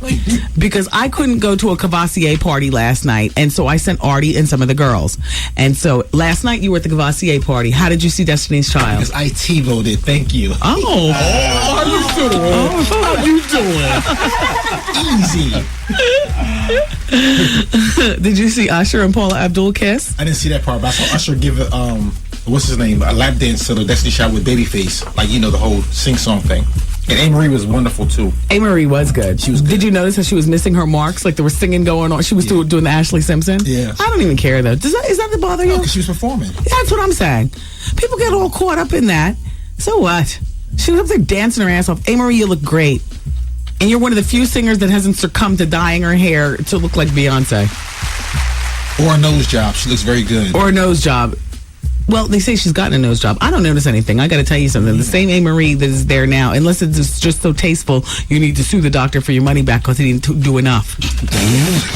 I mean, I don't notice. A-Marie is beautiful when I first met her. I don't mean that in a crackalation kind of way. Why are you all laughing like that? Don't try to start something. Just the way you said it. No, she looks good, period. That's what I'm saying. And she was shaking it up there last night and doing her thing. And who can sing? Yeah. Who can sing and shake it? Obviously not Mariah Carey. She was shaking it off. Why was I in the bed with the same shorts? How much you want to bet those were cashmere shorts? I got mine from Victoria's Secrets. The black cashmere shorts, and I had on a pink t-shirt that I was sleeping in last night. I was like, look at me and Mimi, we got the same outfit. So I'm watching her performance, and what do? Get up and start shaking it off in the bedroom. I put on some shoes, and I said, well, damn, Mimi, even I can take 5 damn steps on the stage with the damn brush microphone in my hand. Shake it off. And I was rubbing my hair, the only move that she does. Shake it off. You know, she does this. Yeah. Like a Calgon commercial. I gotta get out of here and go somewhere.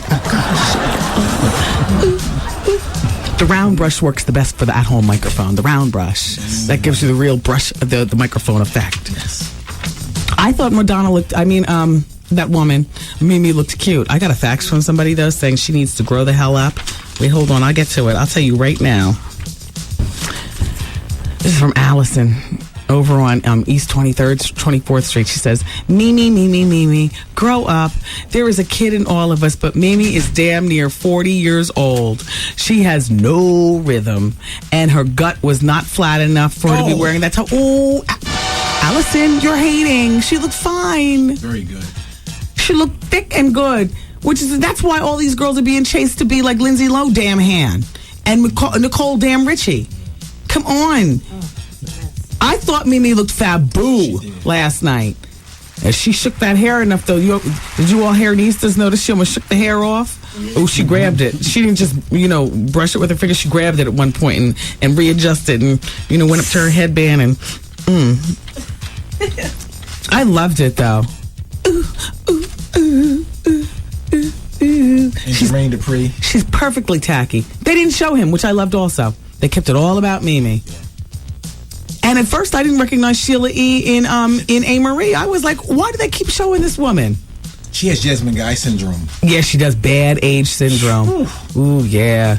Mm-hmm. Yeah. She could use a good steam iron, right? Mm-hmm. Prince looks better than her. Mm-hmm. Yeah. Jasmine Guy has Jasmine Guy syndrome the worst, though. Yes. Yeah. Mm-hmm. What is this show about? Why are we... Now let's end on an uplifting moment. Jasmine Guy, Will Smith, legendary back in the day. I'm glad. I know he's glad that he kept it back in the day, too. I mean, well, and her, too. Yeah. I mean, Will is just... Will is Will. Tumbled into quite the mess. Jasmine Guy's seen that, damn, I was a beard all those years. Or all that minute or whatever. Vivica, right? Who else? Yeah. Neil Long. Mm-hmm. Neil Long's uncle works here at WBLS. I guess I can say, Wayne Gilman. You know Wayne Gilman, legendary newsman in New York City. Actually, Wayne in America now. But they don't know him from that. They don't listen to Randy. Randy's on Now. They're listening here. Oh. So now. But Wayne Gilman is the uncle to Neil Long. Yes. So Wayne comes in the office today in the pink room. I'm getting ready for the show with only 3 minutes left on the clock. And he says, Wendy, do I hear that my niece is dating 50 Cent? Oh! And I said, Wayne, calm down. She's a woman of a certain age now. It's not like back in the day, when she was dating, basketball players and stuff like that. 50 is like 25. She is older, clearly knows how to lead it. Yeah. And, and I'm sure that the gifts are great and it's a bit of excitement for her. And he says, well, I'm worried, the family, I'm concerned. Like, Wayne, trust me, Nia's got this. Don't ruin her happiness. Right now, she's with the hottest thing in hip hop or one of them or whatever. And he's rich, and don't worry about those 9 bullets. Wayne is like, what? Wayne, calm down. He said, I'm going to have to talk to her. I'm going to have to talk to her mother. Oh, my gosh. There's the sign. It says back to the spots on 107.5 WBLS. Yo, did you catch this flashback? Hold on. I got to clear my nose.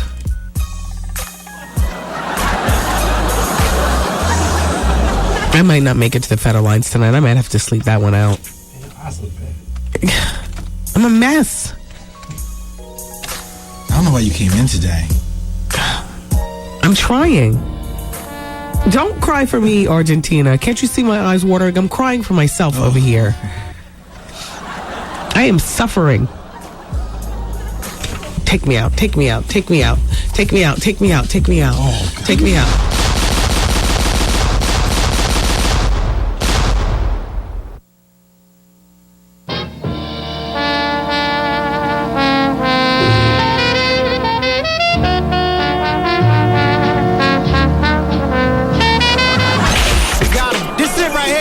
Miss a day, miss a whole lot. Coming through your speakers, boy. It's Wendy, man.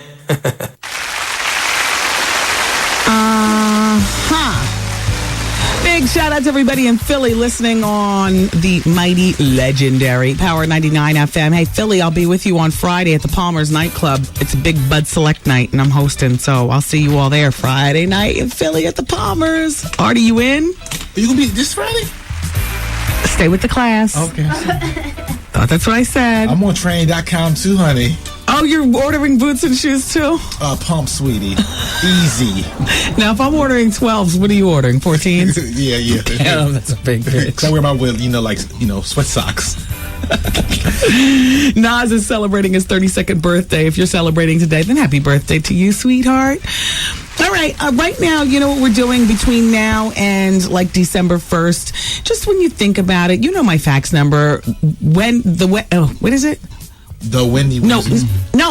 866 get Wendy. No, Wendy fax. Wendy fax. Yes. 866 Wendy fax. I'm asking you, my chief of production, Trev Hollywood, he's putting together the best of the Wendy Williams Experience moments for 2005. And so some of you have already been faxing in, and like this one person says, one of my favorite moments was when something happened on the day of the radiothon, and Wendy was talking to a man of the cloth, and something was going on. Please replay it. It was so funny. Oh, that was when I was wondering whether I was wrong, because we were joking, but we were also taking pledges. But there was also massive deaths going on, but we were somehow managing to drink and carouse here in the studio. Yeah. Remember? And then he counseled me behind the scenes after the mics closed. I went in the hall. I started crying and junk.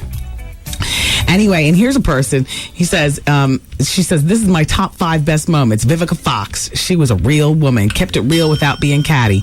Superhead. Everyone loves kiss and tells. Or F's and sucks. Oh. Number 3, Mark Jenkins, ex-wife. It's bad enough to beat on wifey, but then screw auntie too. Scandalous. I believe her. Number 4, New Edition. Diddy is duty. His day is coming. Believe that. And number 5, Terry McMillan's ex-husband. Midlife crisis affects logic. He's been gay. And by the way, Wendy, I missed Cockroach, a.k.a. Coley Cole, Eric Benet's visit, and Twista yesterday. That's from Q in the Bronx. All right, so Hollywood, I'm saving all these moments for you. We're taking your cues, everybody. Name your best moments. We're going to do a full show with nothing but best of moments. That'll give Mother a chance to put the goose in the oven and prepare for, New Year's Eve or whatever. World Music Awards were on last night. I do have to say, I don't know what that was on top of Michelle from Destiny's Child's head. It looked like it was about to fall off, though. Shut up. Stop looking at me like that. I know who I am. We've established that. Can we move on? I don't know what that was. Beyonce just told her mama, plop something on that bitch head. Because we're about to be done anyway. Yeah. Then Beyonce and her fake tears. I couldn't tell whether Michelle was mean mugging the camera or whether she was crying. I mean, there was so much going on. And when they said, I'm a survivor, and they ended with their fists up in the air, did you see Kelly's face? Kelly looked like she's ready to punch somebody in the face on the strength of B. Yeah. And why did Michelle have the only one with the halter top with no breast to hold him up? Because they were trying to hide that she's got no body to form fit. Oh. So you notice the halter top was loose. Yeah. I want to cater to you. Carmen Electra looked terrible. I love her, but why is she uglying herself up with hair that's too damn blonde? Yeah. I love her with the brown hair and the blue eyes. You know what? She started falling downhill ever since she hooked up with that freak Dave Navarro. And why was the guy from Desperate Housewives there? What, by any chance, redeeming value does he have to anybody past that show? He doesn't give good entertainment value like Eva Longoria and Nicolette Sheridan. And then why are they trying to build him up to something? For a minute there, I was bored with Jesse Metcalf until the homo allegations came out yesterday. Now all of a sudden, Miss Honey is interested. Hello? This just in! Is Jamie Lynn Scala, Meadow Sopranos, marriage on the rocks? The Sopranos star wed her manager, AJ DeScala, 2 years ago, but she was without her wedding ring at Fashion Week in New York City at Crowbar September 10th. And she was dancing with every guy in sight. That's from my friends at Us Magazine. Read about it on next week's thing. Yeah. Yo, Jamie Lynn is sick married. She's the type to do an about face if she forgets her wedding ring. She's not going out like that. All right, there's something going on there. How much time do we have, Goose? Got about 3 minutes. Enough time to get into it. Yeah. No. What? 2.5. I can get into it and finish it off on the other side. Okay, so there's a beautiful article done by my girl, Patricia Shipp, one of my personal friend colleagues in the WAG business, and she works at the National Enquirer, and she has worked on an article regarding Eddie Murphy's wife, Nicole Murphy, and the hot hunk in her life named Alan Daniels. P.S. Patricia calls him hot. I just call him a man. I mean, he's not a bad-looking man, but he's not like a hot hunk. He's a businessman who is $10 million in debt with the bankruptcy, honey. Yes, so you can see he's greasing his palms waiting for half Eddie. I wonder what Johnny Gill is saying. Anyway, they got pictures and everything in the new National Enquirer. Patricia Shipp, this is good work, and I don't know where you got these pictures, but she is luxuriating with no wedding ring and clearly involved. There's 2 separate pictures, 2 separate outfits, 2 separate days. It's been going down. Well, she's 38 years old, and Jake, she had enough with Eddie. Bore him 5 kids, sat in that marriage for what, damn near 15 years? He's now getting $20 million a picture. She waited until the right time. Now she wants out. I wonder what Johnny Gill says. Ow.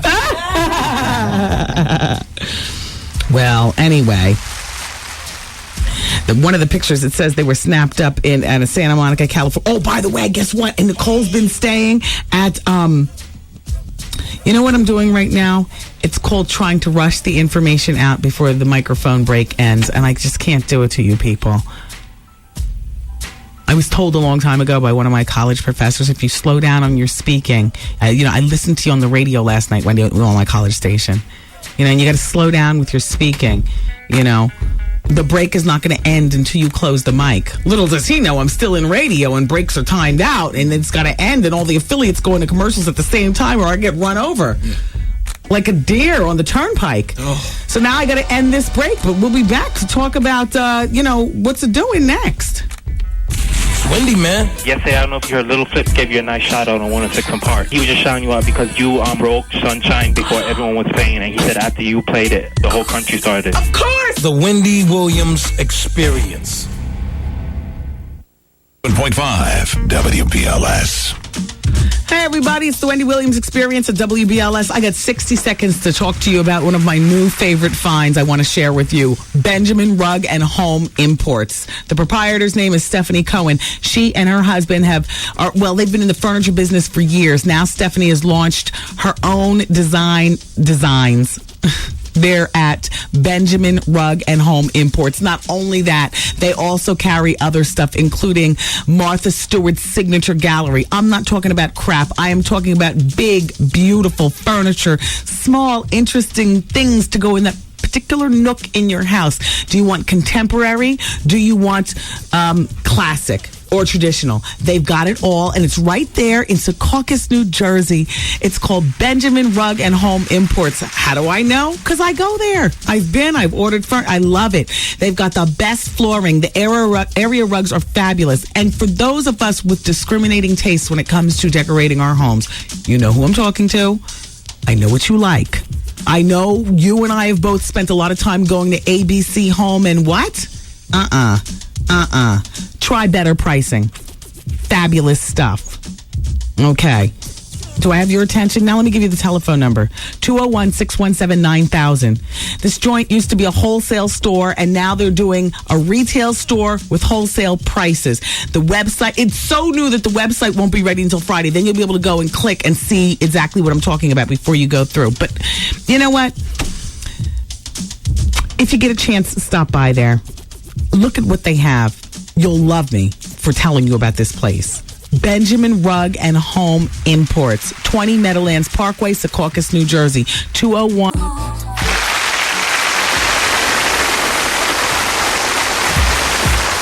Oh my gosh, well, everybody, it's the Wendy Williams Experience. Okay. This is the last hour of the show. And I want to remind you again that on September 19th, the Emmys will be on TV. The most important part for us to watch, because there's a game that I want us to all play together. You got to watch the red carpet on E with Star Jones, because you and I together are going to play the Star Jones drinking game. Now, if you weren't here earlier in the show, then you need to have the rules so you can be in on this, okay? This is how you do it. You get whatever your favorite drink is and a glass, okay? A shot glass if it's brown juice, a full, a regular size glass, for instance, champagne glass if it's champagne. And might I add, 21 and older to drink, and please do drink responsibly. Whenever Star says the word bling, you drink. Take a swig. Whenever Star refers to another celebrity belonging to her, as in, here comes my girl, Nicole Kidman, or please welcome my man, Artie, life of the party, you drink. And the third time that you drink, whenever Star mentions her husband, Al, you go in the closet and you take a drink, and then come back out and keep watching. And that's how we're going to play the Star Jones drinking game for the red carpet Monday, September 19th for the 2005 Emmys. Okay. Second of all, Lisa Payton. Wasn't that a flip? Lisa Ray. Word is that she will not be getting married to Michael. What? King Michael. Because Gary Payton is not going to let it go down. The word is, allegedly, Gary is divorcing his wife. And Gary says, allegedly, that he will not look like a fool to his fellow NBA players, for whom many of them knew, allegedly, about this alleged relationship with Lisa Ray and Gary Payton. Gary gave her 4 years. They've been, alleged to be involved, and sacrificed his marriage. And for that, he's not watching Lisa walk down the aisle, Lisa Ray, with Michael. Damn. King Michael. And then looking like a fool in front of, I guess, NBA players, that already held to the no. So now Lisa Ray, I don't know what's going on. Gary Payton, I don't know what's going on. But I got sources who say that it's about to go down. Uh-oh. And by the way, the Wendy Williams Experience poll question from yesterday: is your relationship driven primarily by sex? 75% of you said yes. 25% of you said no. Wow. I mean, when you all get out of the bed, do you have anything in common? 75% of you all say, who cares? The sex is good. All right, well, here's the new WendyWilliamsExperience.com, TheWendyWilliamsExperience.com people poll question. They're always yes or no. Have you ever been caught red-handed cheating on your spouse? Red-handed. Whether it was that he saw you walking down the street holding hands, he caught you embracing the next man, or he caught you in bed, or she picked up the phone extension and heard your behind say, I love you too, baby, before you hung up. Have you ever been caught red-handed cheating on your spouse? Answer yes or no at TheWendyWilliamsExperience. You know what? There is this maid who used to work for Bobby and Whitney for 17 years, and her name is Sylvia VR. And she filed a claim saying that she was subjected to 16 years of a pattern of sexual assault and harassment, according to the court documents obtained by Radar. That's a magazine. They say her former coworker Rose Hunt soon followed by filing a lawsuit claiming that the couple fostered an intimate and offensive working environment. Now, because we've been privy to Bobby and Whitney's life, why is it that I don't have a problem believing any of this? Now, listen, hold on. And then I'm going to get to the rest of the Nicole Murphy. Shh. I took my echinacea. I remember. They said, while the court documents are leaving out the messy details, a source close to Whitney claims that a typical household chore when Whitney was high from drugs involved tending to her hygiene. In other words, washing her feminine V. And here's the quote. They would have to wash her privates for her. It was disgusting. Those poor women deserve anything they can get. And it sounds like they'll get it. As Radar went to press, that's the magazine, a courthouse source said a settlement was being negotiated. Whitney and Bobby and both plaintiffs declined to comment on the case. Asked if she'd seen the reality show, one of the former maids, Hunt, sniped, "I don't need to see it. I lived it." Now, about Nicole Murphy's man, alleged by the National Enquirer's writer, Patricia Shipp. Patricia, you did a fabulous job. You always do such a good investigative job for the National Enquirer. That's why you've been working there for so many years. So Nicole's 38. And as we know, she filed for divorce on August 5th, irreconcilable differences. But she moved into a hotel in Hollywood, and the Beverly Hills Hotel, as a matter of fact. And sources are claiming that when she moved out of the family house and into the hotel, Eddie Murphy showed up all angry, and he was turned away by security because he was turning it out. So they turned him away. So they have 5 kids. Bria is 15, Miles is 12, Shayna is 10, Zola is 5, and Bella is 3. And Eddie has a son from our previous relationship who's 16. But Nicole finally got the nerve to leave Eddie after all these years of putting up with him spending more time with his pals than with her. They say that she used to cry a lot, and she couldn't get Eddie to understand how much she wanted to be with him and wanted him to, spend quality time with her and the kids. But he always seemed to want to be with her buddies, according to this article. And so here comes Alan Daniels, 36 years old, divorced twice, father of twin boys, and that was Nicole's shoulder to cry on, Arthur.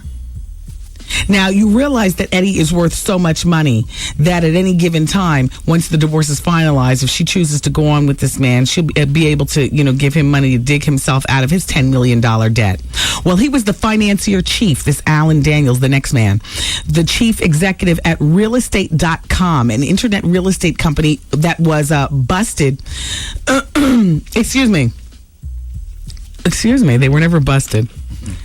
They were out of Atlanta, Georgia, after reportedly blowing, though, $60 million in venture capital and falling $10 million in debt. Everything collapsed, and a lot of complaints were filed against Daniel, who, by the way, reportedly paid himself from the company $375,000 a year, and at one point ordered an $18,000 granite desk, expensive jewelry, lived in luxurious condo, had 5 cars, including a Ferrari and a Mercedes, and then he filed bankruptcy. He's definitely a bad guy, says an investor named Andrea Piana. I would love to interview her, by the way. He took me for $500,000 and I didn't get any of it back. When the company crashed, according to an article in the Atlanta Journal and Constitution, it goes on to say it was never profitable, the company. It never even came close to being profitable. But the chief executive and founder, Alan Daniels, seemingly became a rich man. Until now, everything with the divorce proceedings appeared to be amicable. But now, I don't know what to say to you all. I mean, between Alan on one side, and I wonder what Johnny Gill thinks about all of this. Ow. I hear that, though, Nicole. Do you, if the allegations are true? And this picture right here, they say, was taken months before the divorce was filed. Look at them all love-bugged up, all cozy and comfy. This one right here with the Starbucks cup was just taken a month ago. So, all she wanted you to do was spend time with the family. And not with your buddies. And brother. And your brother, Johnny Gill. Yeah. Anyway, so that's what's going on with the Murphys. Jamie Linda Scala. The marriage is just 2 years old. They're saying that it could possibly be a divorce, being just, Monique M is on the fax machine. She says, first of all, Mariah Carey looked cute last night with her tuxedo shorts and her big hair, but her singing was extremely low, just like when she performed at the MTV Music Awards. And Mariah looked a little chunky in those shorts, and she doesn't perform well to me at all. No, but you just like to sit and look at her. She rubs her hair and she bends her knees and ooh-hoo-pee-doo. Boop-boop-pee-doo. Like that. And then Monique goes on to say, Michelle is really ugly when she cries, and the bitch had the nerve to be crying the entire time they were performing. Kelly shed a tear or two, and Beyonce probably was thinking in her head, damn, if I don't cry, then, I'm going to look like the Tin Man and the Wizard of Oz. I don't get it, except for that they were wearing silver dresses. So Monique says, so she used her acting side and choked up a punk-ass tear or two, and Carmen Electra was boring as hell, and James Denton, I'm sick of him. He needs to stick with being Mike. Yeah. In the meantime, they busted Jessica Simpson out with a night on the town. With a man, and you know what? The Inquirer is vicious because they have next to this man's name, look on, do you know this man? If so, call us toll free. They got a New York number, an LA number, and a Florida number. Boy, but look at these pictures of Jessica Simpson. If I was Nick, I'd be ready to divorce now. By the way, that's a Louis Vuitton dog carrier in the back. They went a bit overboard saying that they were in his car and she has an overnight bag in the back. Look, that's not an overnight bag. That's a Louis Vuitton dog carrier. You know what I mean? What the hell is going on? How are you feeling? 30-second commercials for the Wednesday American Idol are $700,000 a piece. 30 seconds. Now, apparently, they show this show on Tuesdays, too. A 30-second spot on Tuesdays is $660,000 a piece. Typically, the network charges, this is, Fox? $150,000 for 30 seconds for this season. $150,000. So you see what American Idol is doing. But they say it's watched by over 27.3 million people. And, for that, the advertisers must pay. Baby. Ooh, baby. So anyway, everybody, you know what we're doing with the show? We're trying to work up best of 2005 moments of the Wendy Williams experience. And so we're starting now, collecting from you. Just, when you get a chance, fax in. Title the top of it just so that I see, put it to the side for Trev Hollywood because he's the chief of production. I mean, we all here wear a whole bunch of different hats on the show. But in actuality, what he does is he zhuzhes up all the best of shows and all the production and stuff like that. He does a really great job. He's putting together now the best of 2005. And so we need you to fax in your best moments of the show, and then it's going to be a whole show with nothing but best ofs. And I don't know whether we're going to do it in countdown form. Yeah, countdown form.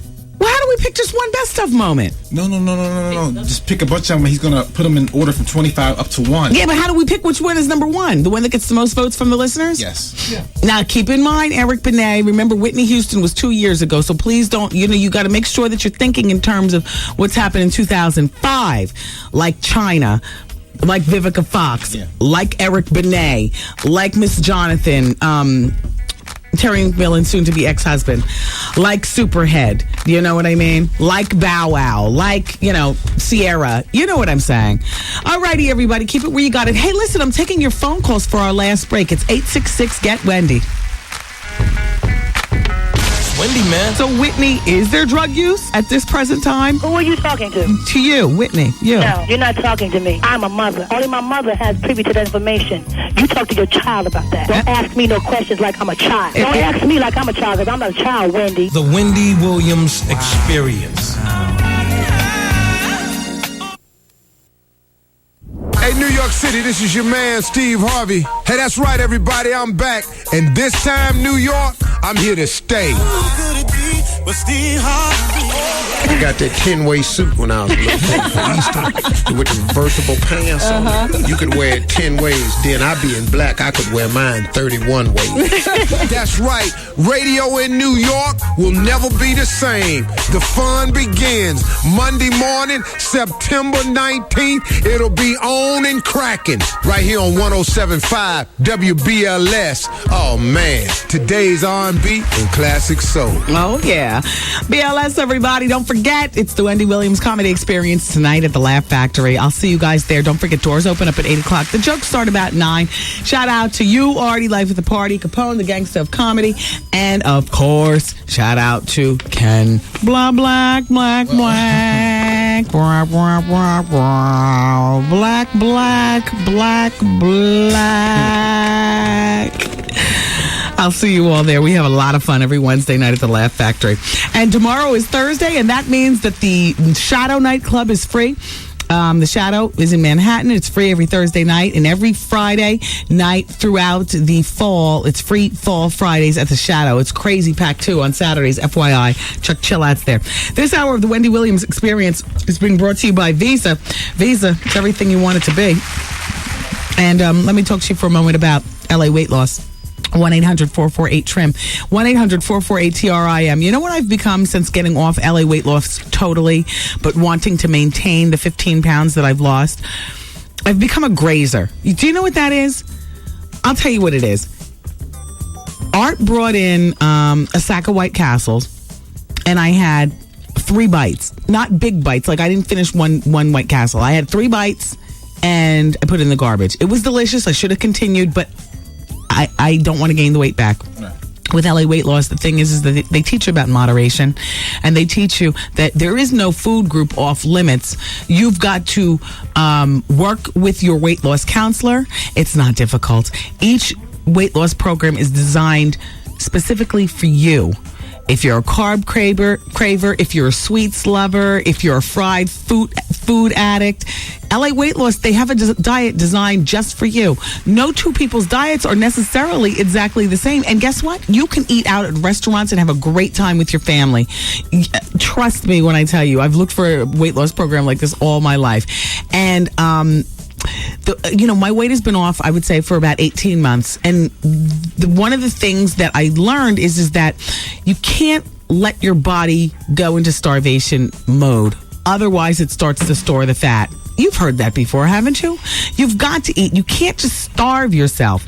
So I've become a grazer. A fistful of almonds in the morning, about 15 almonds, I would say is in, this little package that I get. A fistful of almonds, no salt. I don't want to retain the water. Do you know what I mean? I drink my coffee. I get here to work. Sometimes I bring a salad. Sometimes I'll order out a salad. Sometimes, like on a day like this, I have nothing. And so I'm at the mercy of, whatever's going on around here. So I had the White Castle. You can do away with this Friendly's ice cream cake, by the way. Okay. I took 3 scoops of the chocolatey part from, the chocolate crunchy part from the middle. I grazed it real quick and I'm done. Done. I'm not gaining this weight back, and you can set all the traps you want. Listen, I've been on LA weight loss. I know the tools that I need to be this way forever. You can learn the tools too. And guess what? If I feel like I'm going to slip, I still got Diane, my weight loss counselor's telephone number. I'll call her in a minute for a lifeline. Like on Millionaire, the lifeline. You'll get a lifeline too. Call LA Weight Loss, find out what they're doing over there. I'm telling you, they've been doing it for well over a decade. They're not the bankrupt company. They're not the company where you got to pop all the pills and sweat profusely in the gym. Oh, no. Millions of people have lost millions of pounds on LA Weight Loss. I happen to be one of them. Give them a call today, 1-800-448-TRIM. It's LA Weight Loss, baby. Also, Benjamin Rug and Home Imports in Secaucus, New Jersey. Man, oh man, do I love this place. They've got fabulous stuff. Do you know what I love? They've got this silver bed made up like a brass bed, with the spokes and stuff. Like you can tie your, lover up on it and everything, except it's silver. And it looks so fly. Like if you put next to it some of the more contemporary stuff that they have, and they have all kinds of stuff in there. I'll explain in a moment. The mirrored furniture. Do you know what I'm talking about? The mirrored furniture. It's very Art Deco-y. I love that kind of stuff. How do you decorate your house? What are you, classic?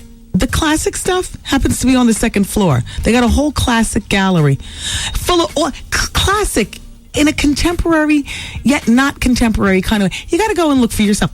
Listen, maybe you're not for the the spooky tie you up bed. Maybe you like the nice sleigh bed or a traditional 4-post bed. Something nice. What do you want? You work hard. You spent money on a beautiful place to live. Now fill it with beautiful furniture without breaking the bank. Yes. Because I am a miser. I'm not spending all my money on nothing like that. But as long as you're going to be living, why not do the best that you possibly can? And let me tell you something about Benjamin Rug and Home Imports. They at one point were just strictly a wholesale store. What they've done is they've cut out the middleman, and the savings goes to you. You get what I'm saying?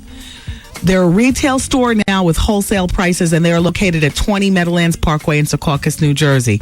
They got the Martha Stewart Signature Gallery. The owner and her husband are fabulous people. Stephanie Cohen. She does her own furniture too. Stephanie Cohen designs. These people were born into the furniture business. They know furniture. They know quality, and they know how to make it affordable. Trust me when I tell you I've been there. I'm a customer.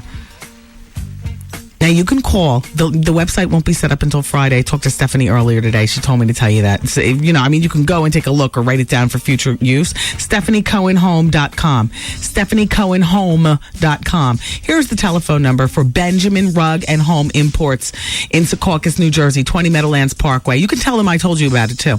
It's 201-617-9000. They have got terrific rugs and the whole bit. Outfit your home with Benjamin Rug and Home Imports. 201-617-9000.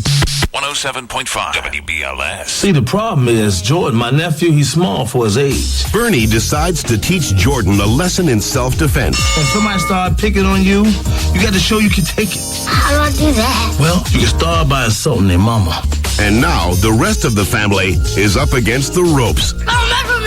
It's Jordan. He's terrorizing the whole house. You've got to do something, Bernie. Sugar Ray Leonard guest stars on the next Bernie Mac Show. Get it on UPN 9 tonight at 6:30 and 11.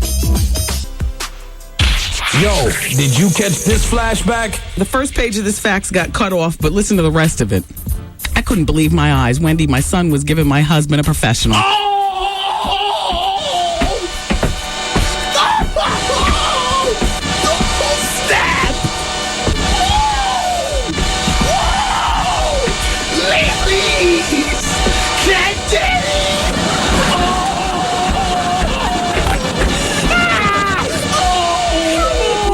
He's the big one, Elizabeth. Oh, come on, Elizabeth.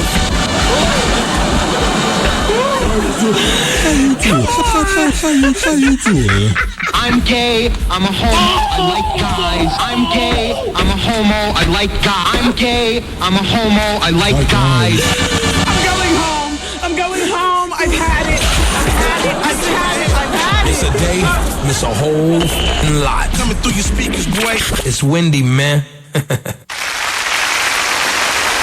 Oh, yeah. Remember that guy who hacked into Paris Hilton's cell phone? He's getting 11 months in jail. Good. Exactly. That's good. This person doesn't even sign the name. Says Jasmine Guy looks like the damn crypt keeper. Oh.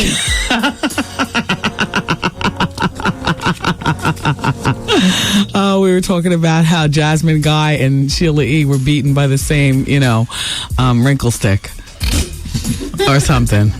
Is that what we were saying? Yes. More or less. Mm-hmm. And for people who just turned on the radio, look, don't judge. You weren't here for the original story. It wasn't all bad. I was just saying during the award show last night, I was like, why do they keep taking the attention off A-Marie and flashing the band leader? Nobody cares. Put it back on A-Marie as she lip syncs with the microphone down by her hand, but she was dancing her behind off. I loved her performance. It was dramatic and exciting. And then she broke it down with the LL Cool J song and brought it back to, this one thing. That's back of the day. And I'm like, who is this damn woman with the damn baton? Why do they keep showing her? I didn't realize it was Sheila E. until she said it. And then Art said that she's not aging well. And I co-signed. Oh, they're still judging. I see you. I can't take it. Which way do you want it on this show? I only know how to give it one way. It is what it is. Hello? Hi, my name is Nicole. I'm from Queens. I love your show. Thank you. Good. I got an email. I usually take forever to open my email, but like a week ago, they said something about Christopher Williams died. Is that true? Where you been? No, it's not true. No. I got an email. I just opened it yesterday. It must have been from like last week. I was like, oh my God. Yeah, no, that's not true. Oh, okay. I love your show, Wendy. Keep it up. Thank you, and thanks for calling. Okay, bye-bye. Bye-bye. Hey, Art, you like these glasses? Hot as hell. These are Hello? fun, aren't they? Hi, how are you? Good. Is this Wendy? Good. Yes, it is. Wendy, I have to ask, and I'm so sorry I'm a little delayed on this, but is the R&B crooner from Chicago? We're not talking about that. I've never said it on the radio. There are no guesses with blind items. Come on now. Oh, I know, but you usually Tourette's it, and I tuned out. All right, but there's no time in the show now to Tourette's. Okay, well, then can I just tell you my favorite moment for 2005 by far? Okay. The Bobby Brown phone call. That moron kept picking up. That's by far the best moment of 2005. Thank you very much. Keep going. I love it. Take care. Bye-bye. Bye. Oh, wow. Shout out to June Ambrose. Thanks, June. June is a friend to the show. She's a fashion stylist. I love these glasses. Yeah. Hello? Hi, Wendy. Hi. How you doing? Fine, thanks. How are you? This is my first time talking to you. You know who this is? Know who? Young Sojourner Truth. Hey, Sojourner Truth. How you doing? She's always at on the fax machine. So what's going on today, young woman? Nothing. I just wanted to call in and say what's up to you. You wanted to know which shows will make good best of ones? Oh, sure. Who was that called in and was like, you never talk on nobody, some shit like that? Who was that, Little Kim? Oh, no, you know what? That was a listener during Advice Hours saying, you never talk in the streets. It's a code of the streets. You never talk. I thought that was Cameron. Oh, you know what? No, that was a listener talking to Little C's saying, like, the code of the street is no snitching. Oh, she had to be one of Kim's friends then. Whatever. Well, thank you. When do you come in? When do you go on the Fox 5 News shows? Well, I don't know. I mean, it's a sporadic thing. I was fortunate enough they invited me. Jody was out on vacation, Jody Applegate. Oh, okay. I like doing it. Why, you want me to go back? Yeah, I like seeing you on TV. Yeah, I have fun doing it. Yeah. And you're very pretty, no matter what the haters say. Thank you, youngster. Also, Wendy, one more thing. Okay. Could you get CeCe Winans on the show? Very funny you ask. We're booking her. Great. Okay. Could you make sure you announce when it is, because I listen sporadically because I'm in class half the time. Oh, sure. Thank you, young girl. Thank you. Bye-bye. Bye. Hello? Hello? How are you? Cindy? Yes? Good. How are you? Fine, thanks. I'm calling about the thing. I heard the story with him and what he needs to be embarrassed about is the fact that he had sex with men, not whether he is somebody else. I heard from someone he had sex with that he is definitely giving it, not taking it, but giving it. Oh, he's a topper. He's a topper, definitely a topper. And the person that told me happened to be his wife. I think her name is Diamond's cousin, first cousin. Oh, that could be a wife just trying to spread something malicious. No. The person that he was sleeping with told me. That he is wife's first cousin. So in essence, he doesn't need to worry about getting married. She needs to go get an STD test. Right. That's what I'm saying. Because the cousin told me firsthand, I saw the wedding pictures of his first wife and everything, and said that basically he calls him up and tells his wife, oh, let your cousin come to visit and watch the kids so we could, hang out and have some free time. And all the while he's sneaking into the bedroom. Damn. Of the cousin. All right, gotta go. Okay, bye. Toy Shamara in Garden City says that Star Jones looks like a garbage pail kid. Oh!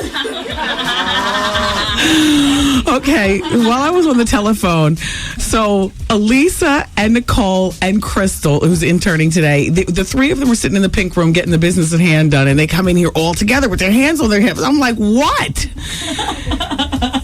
And so here's the note in my hand. Why is Vivica Fox on Tyra Banks' show talking about 50 Cent? Go ahead. We got like 2 minutes. Well, she's not on today, but she's coming up. Upcoming episodes tomorrow. Oh, I got the quotes. And she's like sniffling, like, I will never go public about a relationship again, just talking about how she's scorned. Oh, no. That she wouldn't do that. She wouldn't go public about a relationship again. She would never go public about a breakup and do that. She's still just a woman scorned over 50 Cent. Vivica. I don't want her to do that anymore. I think we need to have an intervention. I don't want her to do that anymore. I don't want her to do it anymore either. I'm mad, really mad about it. Wow. Really mad. When we interview her on Friday, definitely. When we interview her on Friday. And when she went shopping for her birthday, she bought all this lavish stuff. I know. And she had to say, I bought all the stuff that my man should have bought me. Come on, don't be that way anymore. Don't be that way. Let it go. I want her to let it go. And who's learning that now? Me along. Exactly. The magic stick. She's coming in on Friday. Wait, she's calling up on Friday. Which one is she doing? Calling. She's calling. That's just as good. Yeah, she couldn't get away from the set. Yeah, that's fine. You know, as girlfriends, like, listen, no. And she's doing a new magazine for women of a certain age. Right, the party's on Saturday. I'm going to see her. I'm going to talk to her on the radio on Friday. I'm going to intervene after lots of brown juice. I'm going to say, come here, come talk to me. I don't want her telling me, if I'm a middle-aged woman, I don't want her telling me to over a man that don't want you. Yeah, when you can't get over a 25-year-old man who's been shot 9 times. Okay. It's the magic stick. No, I don't.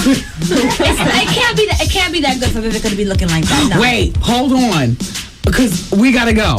Now, look, I love you all for listening today, but there's always tomorrow, God willing. And thank you for being here. Take it easy. Bye-bye. See you later. I'm saying bye-bye.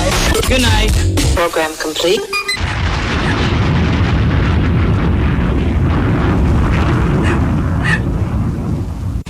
Wait a minute, because I even got the transcript from what she says tomorrow on the show, on the Tyra Banks show. So we can talk about that during the bonus hour. And there's like so much stuff going on. It's terrible that those people have to leave at this time. They got computers. but the listening room is probably already filled up. That's true. No, we got a big server now. They can get on. How many people can stand in the listening room? Millions now, because the server's going to increase. Wow. When did they increase that? Maybe like 2 weeks ago. Oh, wow. We got the room now. Well, a shout out to the whole New York City and tri-state. This is our time together, but there are people listening in the computer. And shout out to Charlene in the internet department. Thank you, Charlene. Thank you for zhuzhing it up another notch. And X. And Fred. And X. Yeah, and Fred. And Braulio. And Braulio. How you doing? He's got a beautiful girlfriend. Shut up. It's a beard. It's a beard. I'm just joking. I'm going to fight you. I'm going to fight you. Keep it here, everybody. The fun continues New York City style with the bonus hour next on 107.5 WBLS. BLS, connecting with the community. Look for the WBLS street team to roll through the block at a neighborhood near you this Saturday at 12 noon in Brooklyn. It's Family and Friends Day at First Baptist Church, 450 Eastern Parkway between Bedford and Rogers. Then at 2 p.m. in Harlem, get into the spirit of the 126th Street Annual Gospel Street Fest at Progressive Baptist Church, Washington Memorial Garden, 327 West 126th Street. A reminder from the station that's #1 for family fun. 107.5 WBLS, today's R&B and classic soul. 49 offer ends 9/30/05. Oh, it's Wendy Williams here to talk to you about LA Weight Loss, the weight loss program that's giving me more energy to fight the lions and tigers, hit the floor running in the morning, feel lighter in my loafers, and all that. I lost over 15 pounds on LA Weight Loss, about 17 pounds actually, about 18 months ago. And it happened all of a sudden. I didn't miss a beat cooking for my family. I was able to cook for them. Yeah, there are addendums that I made to my weight loss in order to, achieve it. There are revisions. There are, like I would walk instead of jump in a cab. But they did not force me to go to the gym, and I didn't. I don't have time to go to the gym. But what I will do, as opposed to, taking a cab, I'll take a walk. And my chosen LA weight loss location that was close to the job because, I love to walk to New York City. New Jersey is not exactly a walking place unless you walk your actual neighborhood. But in New York, you walk, and it's like you're walking with a purpose. So I chose the LA weight loss location on Lexington Avenue. I want you to know that there are over 600 LA weight loss locations, and there's got to be one near your home, near your job. You will get an LA weight loss one-on-one personal counselor. They will do a diet specifically for your needs. For me, I'm a carb craver, and I love sweets. Do you know what they told me? They said, Wendy, incorporate Smart Ones desserts. At the end of the day, I said, I can eat other foods on this? They said, sure. What do you like? Lean cuisine, budget gourmet? Do it. Oh, you want to eat out at restaurants? There's nothing wrong with going to Cheesecake Factory, which I happen to love. There's one near my house. There's nothing wrong with going to Houston's. There's nothing wrong with a glass of, white wine. Less caloric than, a creamy drink and like that. There were things. I learned to eat light dressings that were thin, like water, not thick creamies that I love so much. I'd have my salad sans the croutons because I would choose to have my bread in the form of a turkey sandwich with honey mustard for dinner. So I wouldn't have croutons in my salad at lunchtime. Look, what doesn't kill you will only make you thinner. Check out LA Weight Loss. I'm telling you, it worked for me. It worked. It worked for me, and it can work for you, too. 1-800-448-TRIM. 1-800-448-TRIM. Say goodbye to fussy gym memberships and goodbye to crazy pills that race your metabolism. Your heart is going crazy, and at the end of the day, you want to fight someone because you're so damn hungry. LA Weight Loss. 1-800-448-TRIM. 1-800-448-TRIM. Thank you, LA Weight Loss. 107.5 WBLS, New York. Let's take some calls from the request line. Caller number one. Earlier today, she talked to radio host Wendy Williams. Dateline's Hoda Kotb talks with New York radio DJ Wendy Williams. Earlier this year on Wendy Williams' New York radio show. Wendy Williams is a national syndicated radio personality. Jimmy's guest tonight, Wendy Williams. Why is Wendy Williams fast becoming the queen of all media? She made her mark making celebrities extremely uncomfortable on her popular New York radio show. She's got a TV show on VH1. Please welcome troublemaker Wendy Williams. Oh, my Lord, am I ready for this day? That was the most erratic, weird interview I'd ever heard. The Wendy Williams Experience. Since you've been listening this far, we're going to throw in a little bonus hour. You ready? How long is this bonus hour gonna last? I'm getting addicted. No, let me tell you. I love this extra hour. Everything is organic here on the bonus hour. Yeah, baby. Hey, yo, check this out. It's Wendy, man. Here it is. It's the bonus hour on the Wendy Williams Experience. 107.5 WBLS, New York. Hey. How you doing?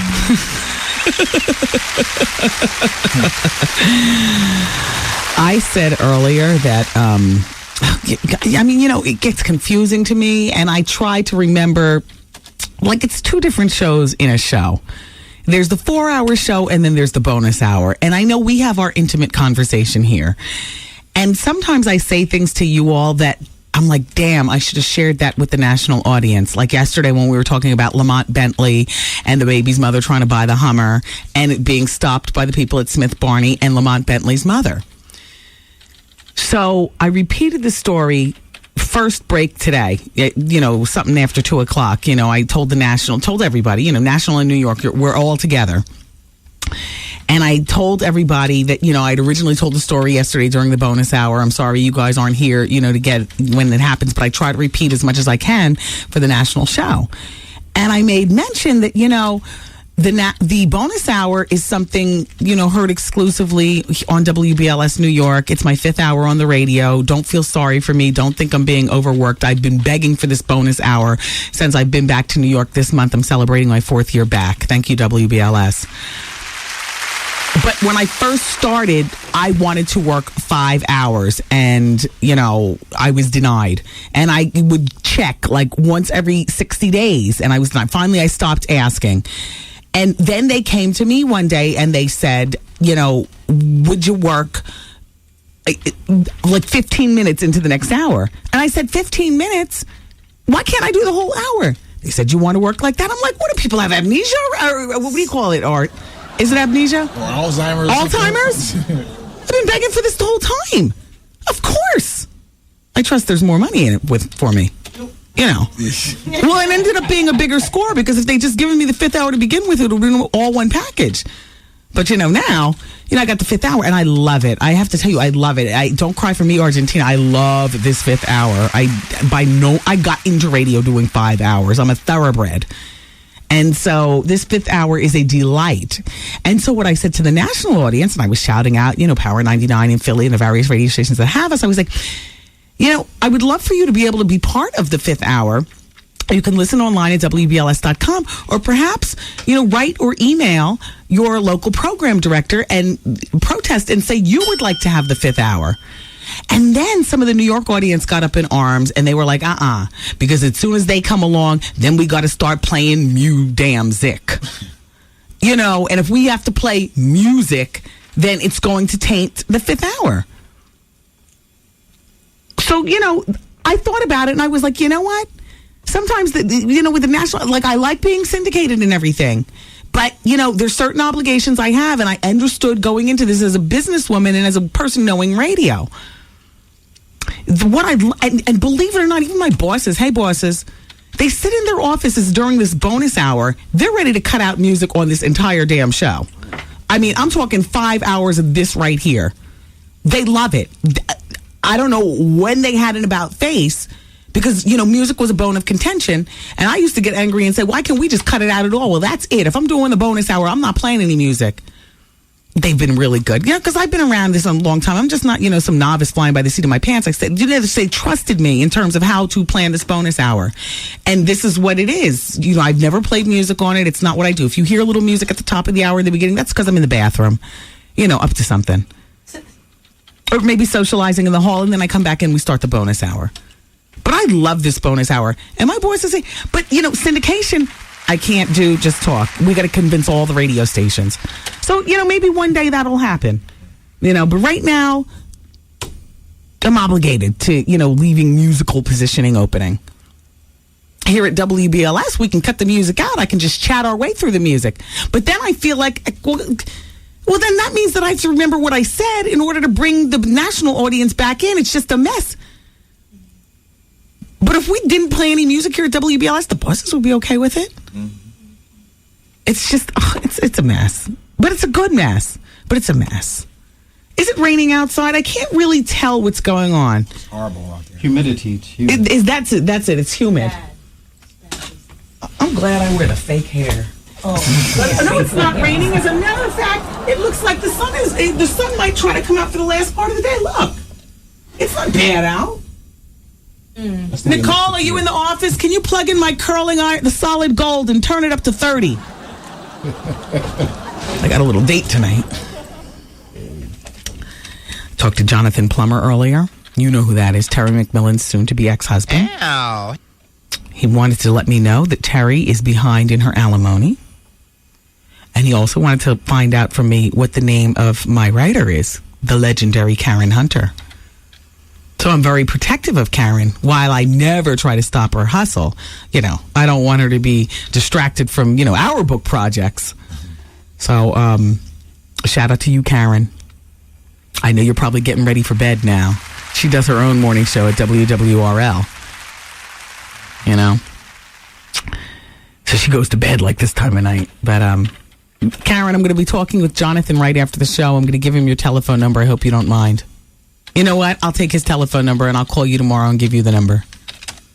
And I'm going to ask Jonathan while I'm on the phone with him if I can tape our conversation, just so that you can go from his, DS lips to your ears. Without his lawyer? Goose, that is a grown man. Okay. And if he calls and he says we can tape, we can tape. It's not up to me to say, is this okay with your lawyer? It's up to me to deliver a good product to the people listening. Sometimes the best stuff gets said without the lawyers. People fly by the seat of their pants. As tight as they might be. Oh. Oh, gosh. Shout out to KDB, who's listening in Laurelton, Queens. He says, "What's up, Wendy? I'm a longtime male listener, and I have to say that you have not really changed much over the years, thank God. I have never contacted you by phone or fax, but yet I still continue to be a consistent fan whenever time permits. I always tell people that I remember listening to you late nights when I was a boy, like 10 or 11 years old, and I'm 27 now.